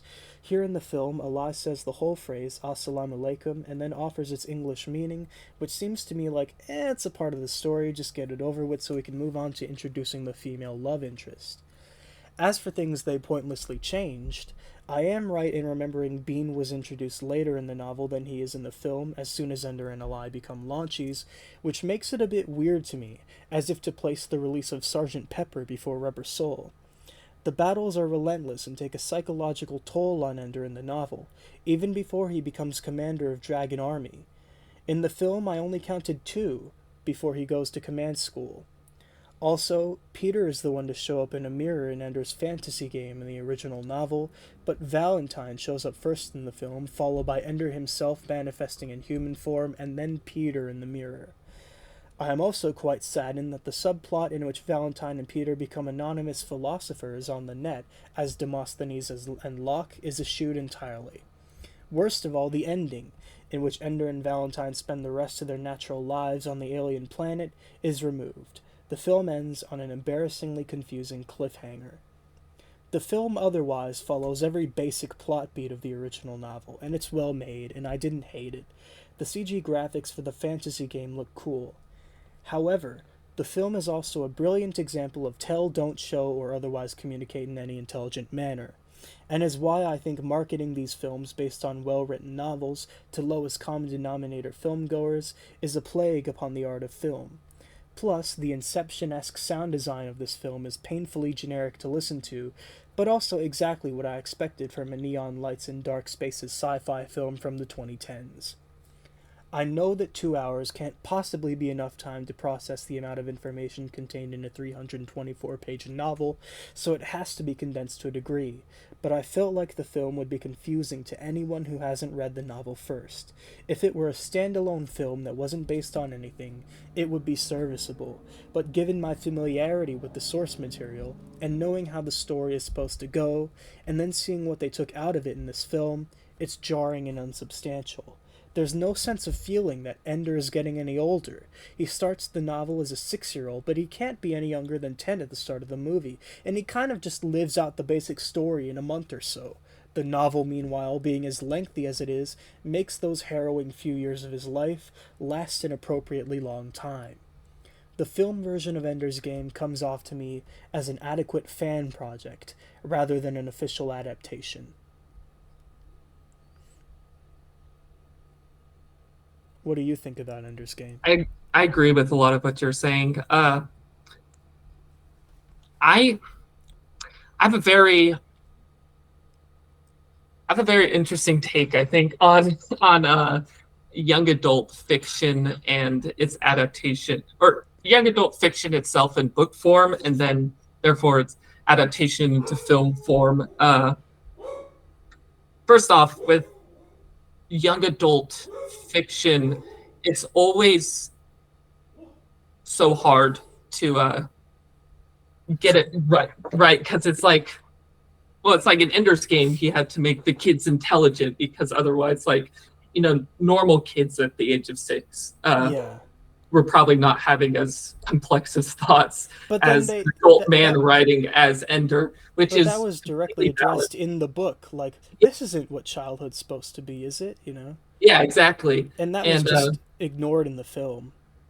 yeah, and the other problem is when you have these children that are written with a lot of complex thoughts that more adults are going to have than children do. I mean, I'm not discounting that children can have those thoughts, because sometimes, a kid is just like supernaturally insightful and stuff like that occurs. I'll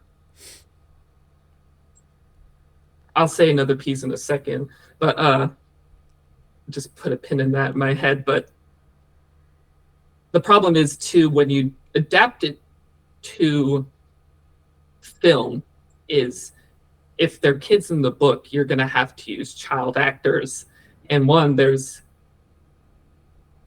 still a lot of ethical dilemmas when it comes to child acting, as recently been revealed in the Quiet on Set documentary that just came out. I haven't seen that. I watched it the other night. It is very good. It is very informative. They really, blow the lid off of like Nickelodeon, in a sense of like how much power that these producers and directors had over the child actors and even the other adults on set. But besides like the ethical dilemmas that can arise with child acting, there's also, I'm not saying all child actors are bad. There are definitely good child actors, and there are bad ones. But I feel like still, if you're too young, you can't have like you haven't fully developed the empathetic ability to kind of fully transform into a character. Because it's like, if you did, then that would be kind of scary, because you don't want a kid to become like a whole different person. You just want them to be, themselves. But because I mean, you don't want a kid to go through what like Jim Carrey went through with Jim and Andy. Right? You don't want a kid to play a role and then go through a whole existential crisis at the age of 10. Right. At the same time, it's like there are not many. I don't think, if you want a kid to express stuff that's written by an adult and has the adult's understanding of the world planted behind it, there's a lot more work you have to do to achieve it, is what I'm trying to say. Yeah. And so that's why a lot of books fail as movies, even ones that are successful, like Harry Potter. Like, I was never really into Harry Potter as a kid. I'm still really not. Me neither.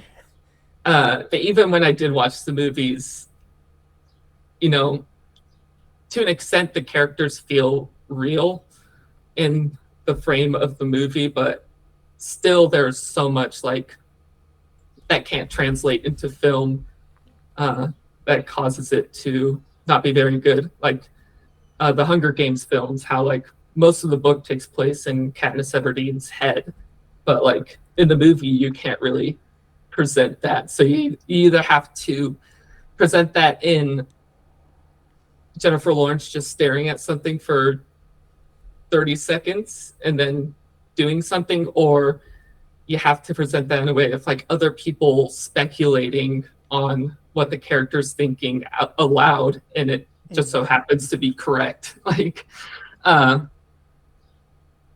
so I think I've personally like kind of like gave up with like every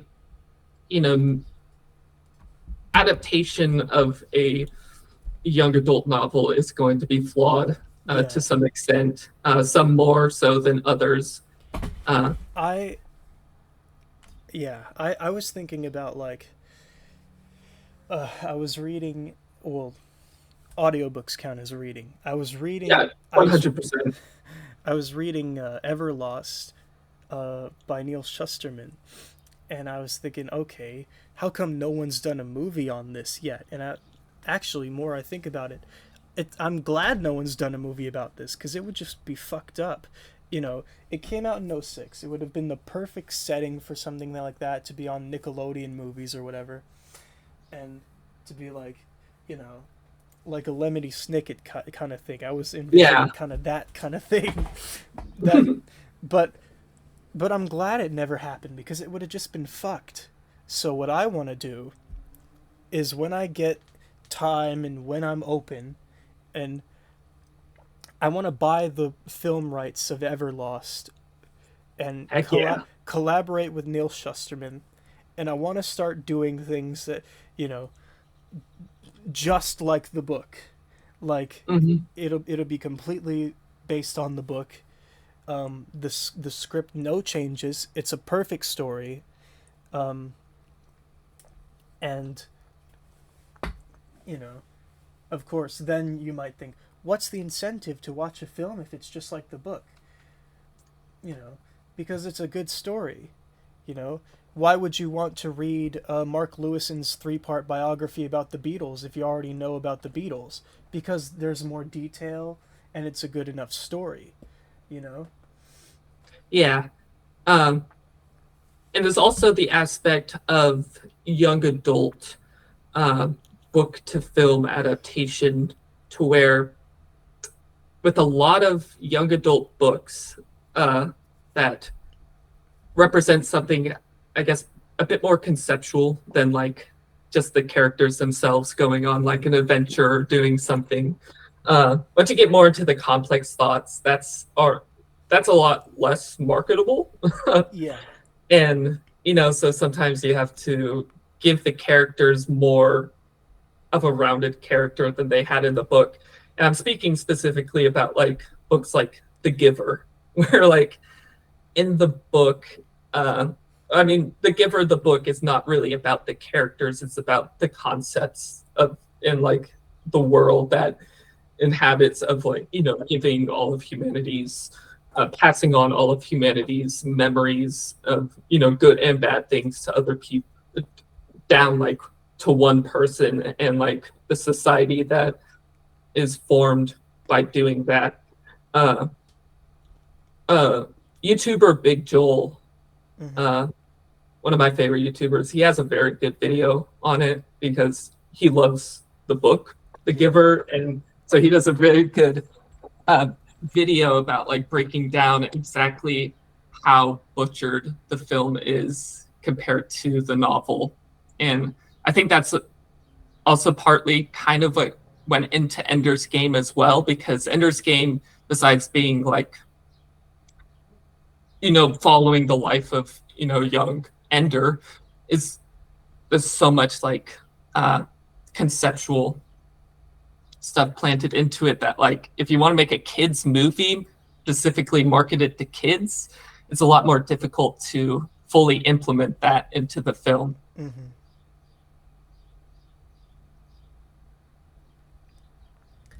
I I was, I oh, I think sorry, go ahead. yeah, I think a lot of movies that I like are based on books. I mean, I already mentioned Lord of the Same. Rings. The Peter Jackson Lord of the Rings films are amazing. Specifically, uh, the director's cut, which is like 4 hours long for each one, so it's a 12-hour marathon if you're doing that. You know, we haven't even. I mean, I'm trying to do that in a Discord server I'm in, right? And like, Yeah. it's like we could barely get past the first one. It was just so long. It's good that it's long. There's way more detail, but it's not practical to stream all of them at once. You know, Oh yeah. you I need to have like day long pee breaks and snack mm, breaks and stretch breaks. You know.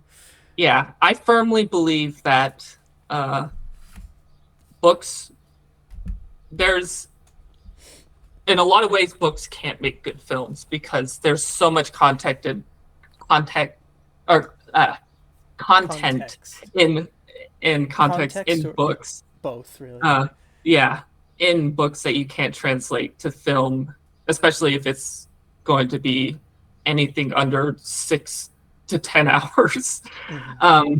But even then it's uh I think like I haven't fully watched the new Percy Jackson series that they just did, which I think it's probably already better than the film because Hmm. they actually stretched it out into like a season of television of like hour-long things. So it's like, because since books are broken up in chapters, you kind of it makes more sense to break it up in episodes Yeah, than that's yeah. that's like something I was thinking about is like Yeah. They should Everlost is a definitely kind try of to do long that book. more. Everlost is a kind of long book, so it kind of makes sense if like, you know, okay. And I also one another it's a mini series, but another one that's based on a book that I really liked is The Stand. It's based on Ooh. Stephen King's book, Hmm. um, and it's 4 episodes. It's a 4 episode mini series, um, and it was actually really good. It's you know some of the I'm not gonna get too much into it. It's good. Just don't let my opinions spoil. Have you seen it yet? No, I haven't. Oh yeah, It's it's definitely on my watch list. I feel like just let it be good. recently the best television I've seen has come in the form of limited series rather than like long form series. Hmm. Uh, like I'm thinking of like ones like I watched last year. The plot. I think it's called The Plot Against America. It's like a alternate history where instead of FDR winning the presidency again, it went to Charles Lindbergh, who is a very big Nazi sympathizer, and it follows like a Jewish family experiencing the elevated levels of anti-Semitism that occurred from Charles Lindbergh becoming president. Hmm. And it's only like 6 episodes. It's very good. Has I mean, the cast is amazing in it. It's so like so intense and visceral. Uh, but yeah, with like normal series, I mean, like even with like series that are a bit long but not too long, like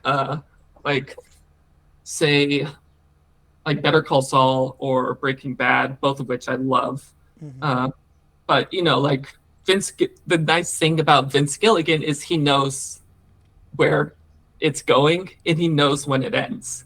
Yeah. So like, he didn't set off making the first season of Breaking Bad just being like Hmm. kind of like a supernatural situation or CW where they're like, we're gonna make 12 seasons of this. He was like, no, I have this story. It's a constrained story within a certain period of time because like, spoiler alert, the main character has cancer, so of course you can't like extend past the available life left that this character has. Hmm. Uh, but yeah, I I definitely feel like people need to be more uh, less worried about marketability and uh, like fan servicey and more focused on the actual text itself and being like, okay, this is the best natural conclusion to the story. Uh, so it's going to end there and we're not going to extend past it. Hmm. I actually haven't seen Breaking Bad. It is very good. Uh, I'll watch Breaking Bad then. yeah, I definitely Everyone says recommend it's it. good, so I have to believe them until I see it for myself. But um, I kind of see that thing where it's like, we know where the story is ending with Avatar: The Last Airbender Hmm. and with The Legend of Korra, because with the first one, with Avatar: The Last Airbender, uh, the creators were told by Nickelodeon, we're gonna give you 3 seasons, and so they said, okay, well we'll develop it like a 3 act Yeah, story, and it was cohesive and it was comprehensive, and it was a really really good show. The Legend of Korra, they didn't really know when it was going to end, but it does have a proper ending, and I contend that they knew what they were doing. I mean, it's really, I think, most problems that plague network television comes down to the networks themselves. So with Yeah. Nickelodeon, they were shafting them, and the production schedules were fucked, and the airtime was shifted to later in the night or in the evening, which was fucked because no one watches later in the evening. Um, and so that's why a lot of people underrate Legend of Korra really severely, Mhm. you know? I definitely agree. Especially too with the idea. Shoot, I had it in my head. What I was gonna say, but like the greatest thing that Avatar: The Last Airbender did is that, with the constraint that they had of like 3 seasons, they established that, at the very beginning of like, this is the main goal of the story. So it's eventually going to lead to this point and end there of like, uh, Yes. it's a lot more evident than in Korra, which is, they, I agree that they still probably had an ending in mind, but the way that they wrote it, I think wasn't as like, it took a little bit of work to get to understanding where it was leading, because it was more like there wasn't like a big bad at the beginning of like, no, this is the end goal. This is like the final challenger of this story. It was like, Yeah. okay, first season, like we got past like the big problem that happened. So the next season is like another part of the story that it's all interconnected, but you don't really see that until later on, if that makes sense. Yeah. And I fondly love both Avatar and Korra. I have the full series box sets of both on DVD. Um, I I did write my thoughts on the Netflix reboot. Have you seen the Ooh, I Netflix haven't reboot? seen. I've seen bits and pieces of it. Uh-huh. On honestly, I will say that I'm not. I'm not too attached to. I mean, I will be the first to say that it was a great show. It was, probably the most, or is probably the best show at the time to come out. Yeah. And as a piece of art in itself, it is really well made and beautiful. But I'm not really attached to it myself. So like even with like the M. Night Shyamalan film, I wasn't really even too bothered with that, even though it was Yeah. very much a bastardization. So I'll I'm definitely interested in watching the live action adaptation to see. do Uh, Well, do you want me to tell you how I feel about it? Because there are a yes, bit of I'd love to. spoilers I'd of the love to first hear. episode. Okay, I only ever watched the first episode, but here's why. This is from February 28th, 2024. I was never really too excited about the Avatar reboot.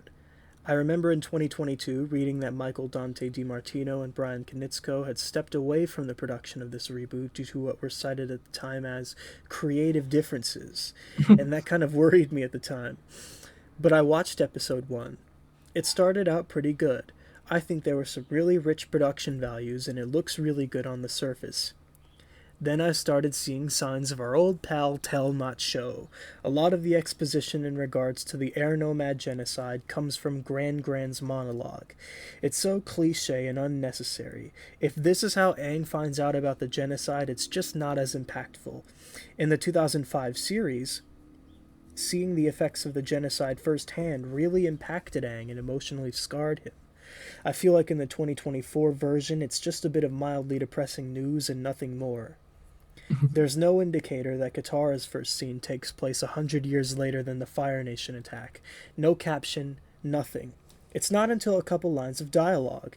If this is your entry point to Avatar The Last Airbender, good luck following along. I'm left thinking at times, is that supposed to be Sokka? Who's that supposed to be? And oh, that's Zuko. Also, the reason why Sokka doesn't like when Katara practices waterbending is so fucking stupid. Because the Fire Nation will find out. That's when I remembered reading another headline that the production made Sokka not sexist. It's a really important arc he goes throughout the 3 seasons of the original series, and they just took it away from him, making Sokka an inferior character in this so-called reboot. Sokka also just isn't as funny as he was in the 2005 series. He comes across as a douchebag, which he isn't supposed to be at all. In 2005, Sokka was misguided and he didn't always make the best choices. In 2024, Sokka's just kind of unlikable. I wouldn't be surprised if they find a convoluted way of making him seem likable in a later episode, though. In 2005, Katara had a powerful and memorable voice. I couldn't pick the 2024 Katara out of a lineup. Just because it's live action doesn't mean a character can't have resonance in her voice. I can't stand to watch the entire thing. I'm noping out at like 45 minutes in. It may not be as bad as M. Night Shyamalan's film, but it doesn't hold a candle to the original series. Why not just watch the original series? Why do we need a Netflix adaptation in the first place? The original series is on Netflix. It's like how I feel about Ender's Game. This adaptation comes across as a somewhat misguided fan project rather than anything official. I agree. Yeah. But you haven't seen it. Even more so, like, I'm kidding. I believe like Ender's Game, Percy Jackson, all of these like beloved like kids novels and stuff should be animation because there's so much more you can do with animation than live action, and it doesn't take away from like the impactfulness. Because like I was also going to talk about like briefly about anime because like I feel like even though like you can get these animes like One Piece that are 1,000+ chapters long, it's like it still keeps people invested because like they start off with that that very strong call to action, like most shonen animes do, where the character's like, this is my story of how I'm going to do this one thing, and like everything up to there, even if it's exhaustive, it's like, eventually he's gonna get to that point. I haven't seen One Piece. I plan on it, just not anytime soon. So please don't spoil it for me. I won't. I've only seen all I've seen of One Piece is just the live action series. I will just say, my friends are a lot more and my sister are a lot more into One Piece, and they've caught up with where they're currently at, which I can imagine. The only anime I really interact with is the manga for My Hero, which I read whenever it comes out every week. I'm not a huge anime fan. Part of it is just because it's been ingrained in my upbringing that like if you watch anime you're a weeaboo and whatever. Yeah. Which I'm trying desperately to eschew. I'm trying desperately to eschew that ideology, but my favorite anime is called Salty Ray. It's SOLTYREI. Funimation bought the rights to it. It was produced from like 2005 or so, and 2006 maybe, and it's really good. It's about like humans and androids in this apocalyptic world and stuff.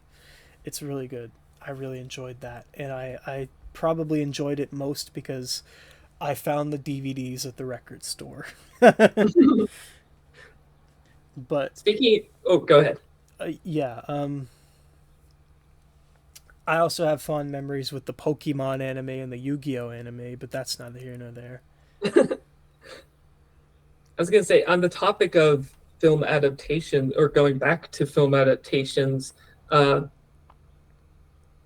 a really good short manga that I love called, I think it's called All You Need Is Kill, which was adapted into a Hollywood blockbuster film called Edge of Tomorrow with Tom Cruise and what's her name? Emily. Oh my gosh. I forget. Emily Blunt. And yeah, no need to watch the movie, just read the manga on that one. Yeah. Manga's way better. And Dragon Ball Evolution kind of like. Oh gosh, yeah. Yeah. Those are always disasters, right? True. There's just something about anime that's like, if you make a live action adaptation out of a manga or an anime, you're fucking it up, you know. Just stop, right? Well, it's like the point of, things that are animated is that, it's not real life. Like, so there's a lot more there's a lot more freedom of environment and of, design choices and stuff that you can do in an animation as opposed to like Mm-hmm. an actual film. So like Okay, maybe yeah. I mean, maybe in like 100 years, if we have the CGI like capabilities to make these animated things look seamless in real life, maybe we can finally get some good adaptations to film of like animated okay. things. I remember watching a trailer of Detective Pikachu. I haven't seen the movie, but I thought that looked pretty cool. It it was. I saw the movie. I won't spoil it. Yeah, It was enjoyable. It was fun. yeah. I will say though, um, animation is totally about like drawing what doesn't happen in real life Yeah, because, you know, but for me, I'm doing this short film that totally takes place in a realistic setting with real people that don't have superpowers or can't fly or anything like that, you know. So, and it's disabled world. Have I told you about it, right? hmm So, you know, I think the purpose of that being animated is just so that um, I can flex on people who are yeah, haters. I'm just kidding, but no, really, it's about showcasing my skills as an animator and trying to. I think for for some reason I always think like autistic people are more invested in something when it's animated than when it's live action. This isn't always the case, and it's not really the case. But I just think that's kind of like either. I mean, I don't know. Basically, it's like you, Avatar: The Last Airbender kept my attention more as an animation, as an animated product, than as a live action thing ever. It should stay a cartoon, and it should stay a thing that's already been done. We don't need any more dumb adaptations of it. yeah. But If as for to say, anything, like, huh? oh, I was gonna say, if anything, like, if they're gonna do anything to an animated series that's already really good, uh, even though like the art in Avatar is already like, phenomenal and Mm. amazing, and like, if anything, I guess you could like, if you wanted to like do a reanimate of something to like a different style, or like I to I have seen at least one of those reanimated videos of like the Shrek movie or something, and a SpongeBob one too, and those are really cool. It just shows like yeah, a lot of different animators' skill sets. yeah, and oh yeah, definitely it shows like all their unique like art styles and uh their ways of like framing and stuff, because yeah, I mean, animation in a lot of ways is just like normal film because you have to worry about like framing and all of that stuff. And some of the best animators are the ones who have like pushed the boundaries of like normal like animation framing, like the Thief and the Cobbler. I forget his name. Mm. Uh, that movie has, even though it's like slightly older film, it has like very beautiful fluid animation, and it has very interesting and like dynamic framing of what you can see. And Oh, have you ever seen Perfect Blue? I have not seen Perfect Blue. That's a That film will fuck you up. Satoshi Kon, right? Yes, that film Okay. and Millennium Actress, which I think Millennium Actress is more accessible, but Perfect Blue will just fuck you up. The only Satoshi Kon film I've seen is Tokyo Godfathers, Mm. and that is I haven't seen that such one, a beautiful but film, yeah, and it is pretty gut wrenching too at moments. But I definitely think, as opposed to what I've heard about Perfect Blue and stuff, that's a bit more digestible if you're not in the mood for like something that's absolutely like yeah, it'll fuck you up. Perfect Yeah. Blue remains the only film that has made me speechless, and I just didn't even know what to think about it upon first viewing. Like, it's a 10 out of 10 film for that reason. And I have only a handful of films that are 10 out of 10s. There are many, but only a few of them, really. And Perfect Blue is one of them for that reason, because it fucked me up. It's like, whoa, they that can exist in animation, and it Mm, did. Really, a revolutionary, visionary work of art. that's awesome. When Yeah. I think of like that description of art, like, of like the film that you just gave, it reminds me of the reason I originally got into Berserk, uh, the manga and anime, Mm-hmm. is because I had a friend who said that a lot of those same points about like Berserk of like, oh, if you want a movie that'll actually like gut wrench you at like the end, watch the three Berserk films. Uh, and I recommend a lot of people do watch those because I really got into Berserk because of, a lot of the games I play are like, from software Dark Souls games. And uh, he got a lot of inspiration from Berserk and the Golden Age Mm-hmm. arc, Golden Days. I forget exactly what it's called. Just the like after the introduction of Berserk, when it tells like Guts backstory and like the leading to like the eclipse and stuff. Uh, just one of the perfect pieces, or not perfect actually, because there's one glaring problem with Berserk, which is the female lead character in it is uh, very much used as a narrative tool more so than as a person. Mm-hmm. But besides that, like so like emotionally like turmoil, like going through those films. Uh, yeah, I Yeah. love I love just that part of Berserk. The rest of it gets it's good, but there are a lot of still with anime. There are a lot of weird things of like not even saying like some of the hypersexualized stuff is weird. It's more of just like using sex as a form of like violence so often. Um, Okay, then I wouldn't recommend Perfect Blue to you. I would still see Perfect Blue. Like, I don't think it would spoil it Mm-hmm. for me. I just think that uh, more people should.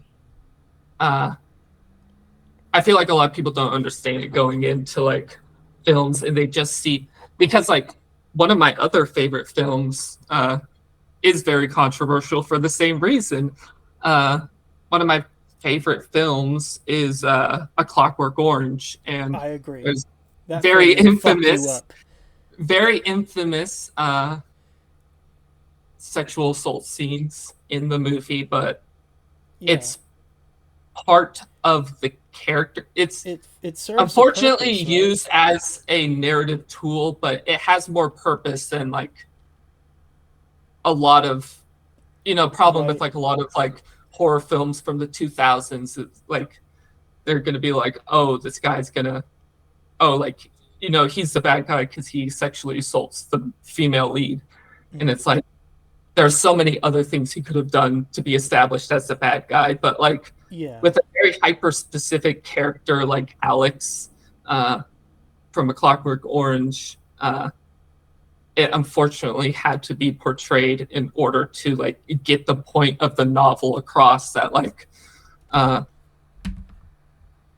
there isn't, or like the examining good and evil and like the state's control of good and evil, and like coming of age story too of like understanding like uh that like violent and eventually like learning that violence can be, even though like it may be something you enjoy, uh it has like such a profound effect because even this guy who was doing these ultra violent uh horrible acts uh, he had violence imposed on him, and that changed him as a character to understanding, which is why I hate the movie too, because the movie basically, when the book was originally written, there was an additional chapter at the end where it kind of sums up the story, or it goes from there where it's like, oh, Alex has learned his lesson, he's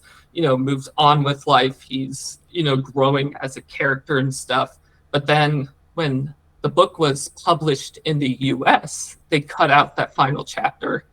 And so when Stanley Kubrick made the film, he only had those, I believe it's 12 chapters, and he didn't have the 13th chapter to add on to the film. That's why the film ends with, I believe, right, it's Alex in like the hospital scene, or hospital bed, like realizing that like he can listen to music again without like, or he's like realizing that like, oh, like I've like become like normal again, in a sense. Yeah. I think it completely changes the meaning of the text, but it's still a great film regardless. Yeah, I think films like that are obviously going to be products of their time. This was released in 1972. Yeah, and the book was from the 50s. Like, yeah, exactly. So it's viewing it from a modern lens is kind of I think, a fool's errand, because yeah, it's just, it wasn't meant to stand really. Back then, movies were seen as disposable, even, but a lot of Stanley Kubrick's work stands now because of the techniques he used and of the ways he told stories, and specifically of the controversial nature of A Clockwork Orange. It was banned everywhere and stuff. Yeah. But which, if anyone wants to have a very interesting literature adventure, I definitely recommend reading the book, because the book is narrated by the main character, Alex, and he speaks in, I forget what it's called, Nashdak? It's like a hybrid, like, Russian, like, slang. And so basically you have to learn, like, almost like a whole new language to, like, really read the book, because he's saying stuff like, viddy, like, gobsmack, or stuff like that. And it's like, you have to, I literally, the first time I read it, I had to have, like, I printed out like a little like glossary. Actually, I think the copy of the book I have has like a glossary at the end of all the terms. Yeah. So you can actually read it. But it's a fun adventure, and that kind of goes with how a lot of books were post World War II, where a lot of art came into form of like post-structuralism, which eventually became like postmodernism and stuff. And it's very interesting concept of like breaking down the structure of language and reforming it to create different meanings. Besides like what, like a structuralist understanding of literature, where it's like words on the page mean one thing. It's like a tree is a tree kind of deal. But yeah, that's, I think, the main problem with media literacy and criticism, going back to the very beginning, is people don't understand how to view media, in the sense of like, I used to be really interested in literary theory because I was taking classes in literary theory, and it was like one of my favorite things ever, of like, there's so many different schools of thoughts you can read the same text as. And it's like, you can't read the same text as any of them. Like, you can't read like say Clockwork Orange in certain what am I trying to say? It's like, you can't read it in every different lens. You can't apply every lens, because sometimes it just doesn't work. But like, you can apply a lens of like feminism to the film, a feminist reading of the film. You could do a Marxist reading of the film. You can do a reader response is another school of thought. Colonialist studies, or like decolonial studies, is like a viewpoint. You can view it through Freudism, or like all of those different schools of thoughts that like viewings of a film is really what criticism is about. It's not just applying the same standard to every piece of media, and when it doesn't meet that standard, it's inherently bad. Mm-hmm. Like and it's also one of my other favorite YouTubers, Cold Crash Pictures. He makes a very poignant,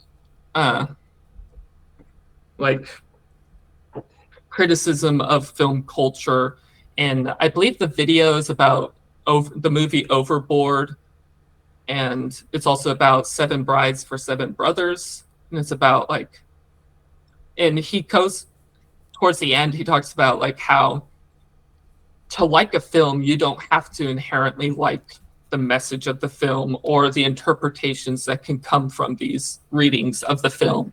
Mm-hmm. Like, and just because I like A Clockwork Orange doesn't mean I enjoy the aspects of it that are, inherently like not very good. And it doesn't make me, a worse person because I like a bad film. Mm-hmm. It's just this. You can't simplify it like that, is all I'm saying. Yeah.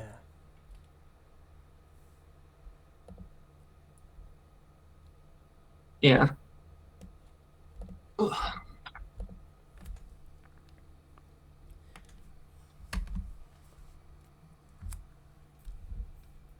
But we've reached almost 3 hours. Ooh, fun. So, yeah, that's a lot of listening if you're actually listening to this. You just experienced the autism/ADHD lack of perception of time. This is true. This is true. It's 3:38 now, which is fucked because it used to be 12. Used to be 12:30. What the heck? But I'm really glad that we had this discussion, Wendy. Me too. You're very It was cool. a lot of fun. You too. Yeah. I'm gonna stop recording now because I do want to continue this discussion, but I don't want this to be like 5 years long. Yeah. So let's say goodbye. Okay. Bye, everyone. Thank you for listening. Thanks for having me on. It was a lot of fun. Thank you, and goodbye.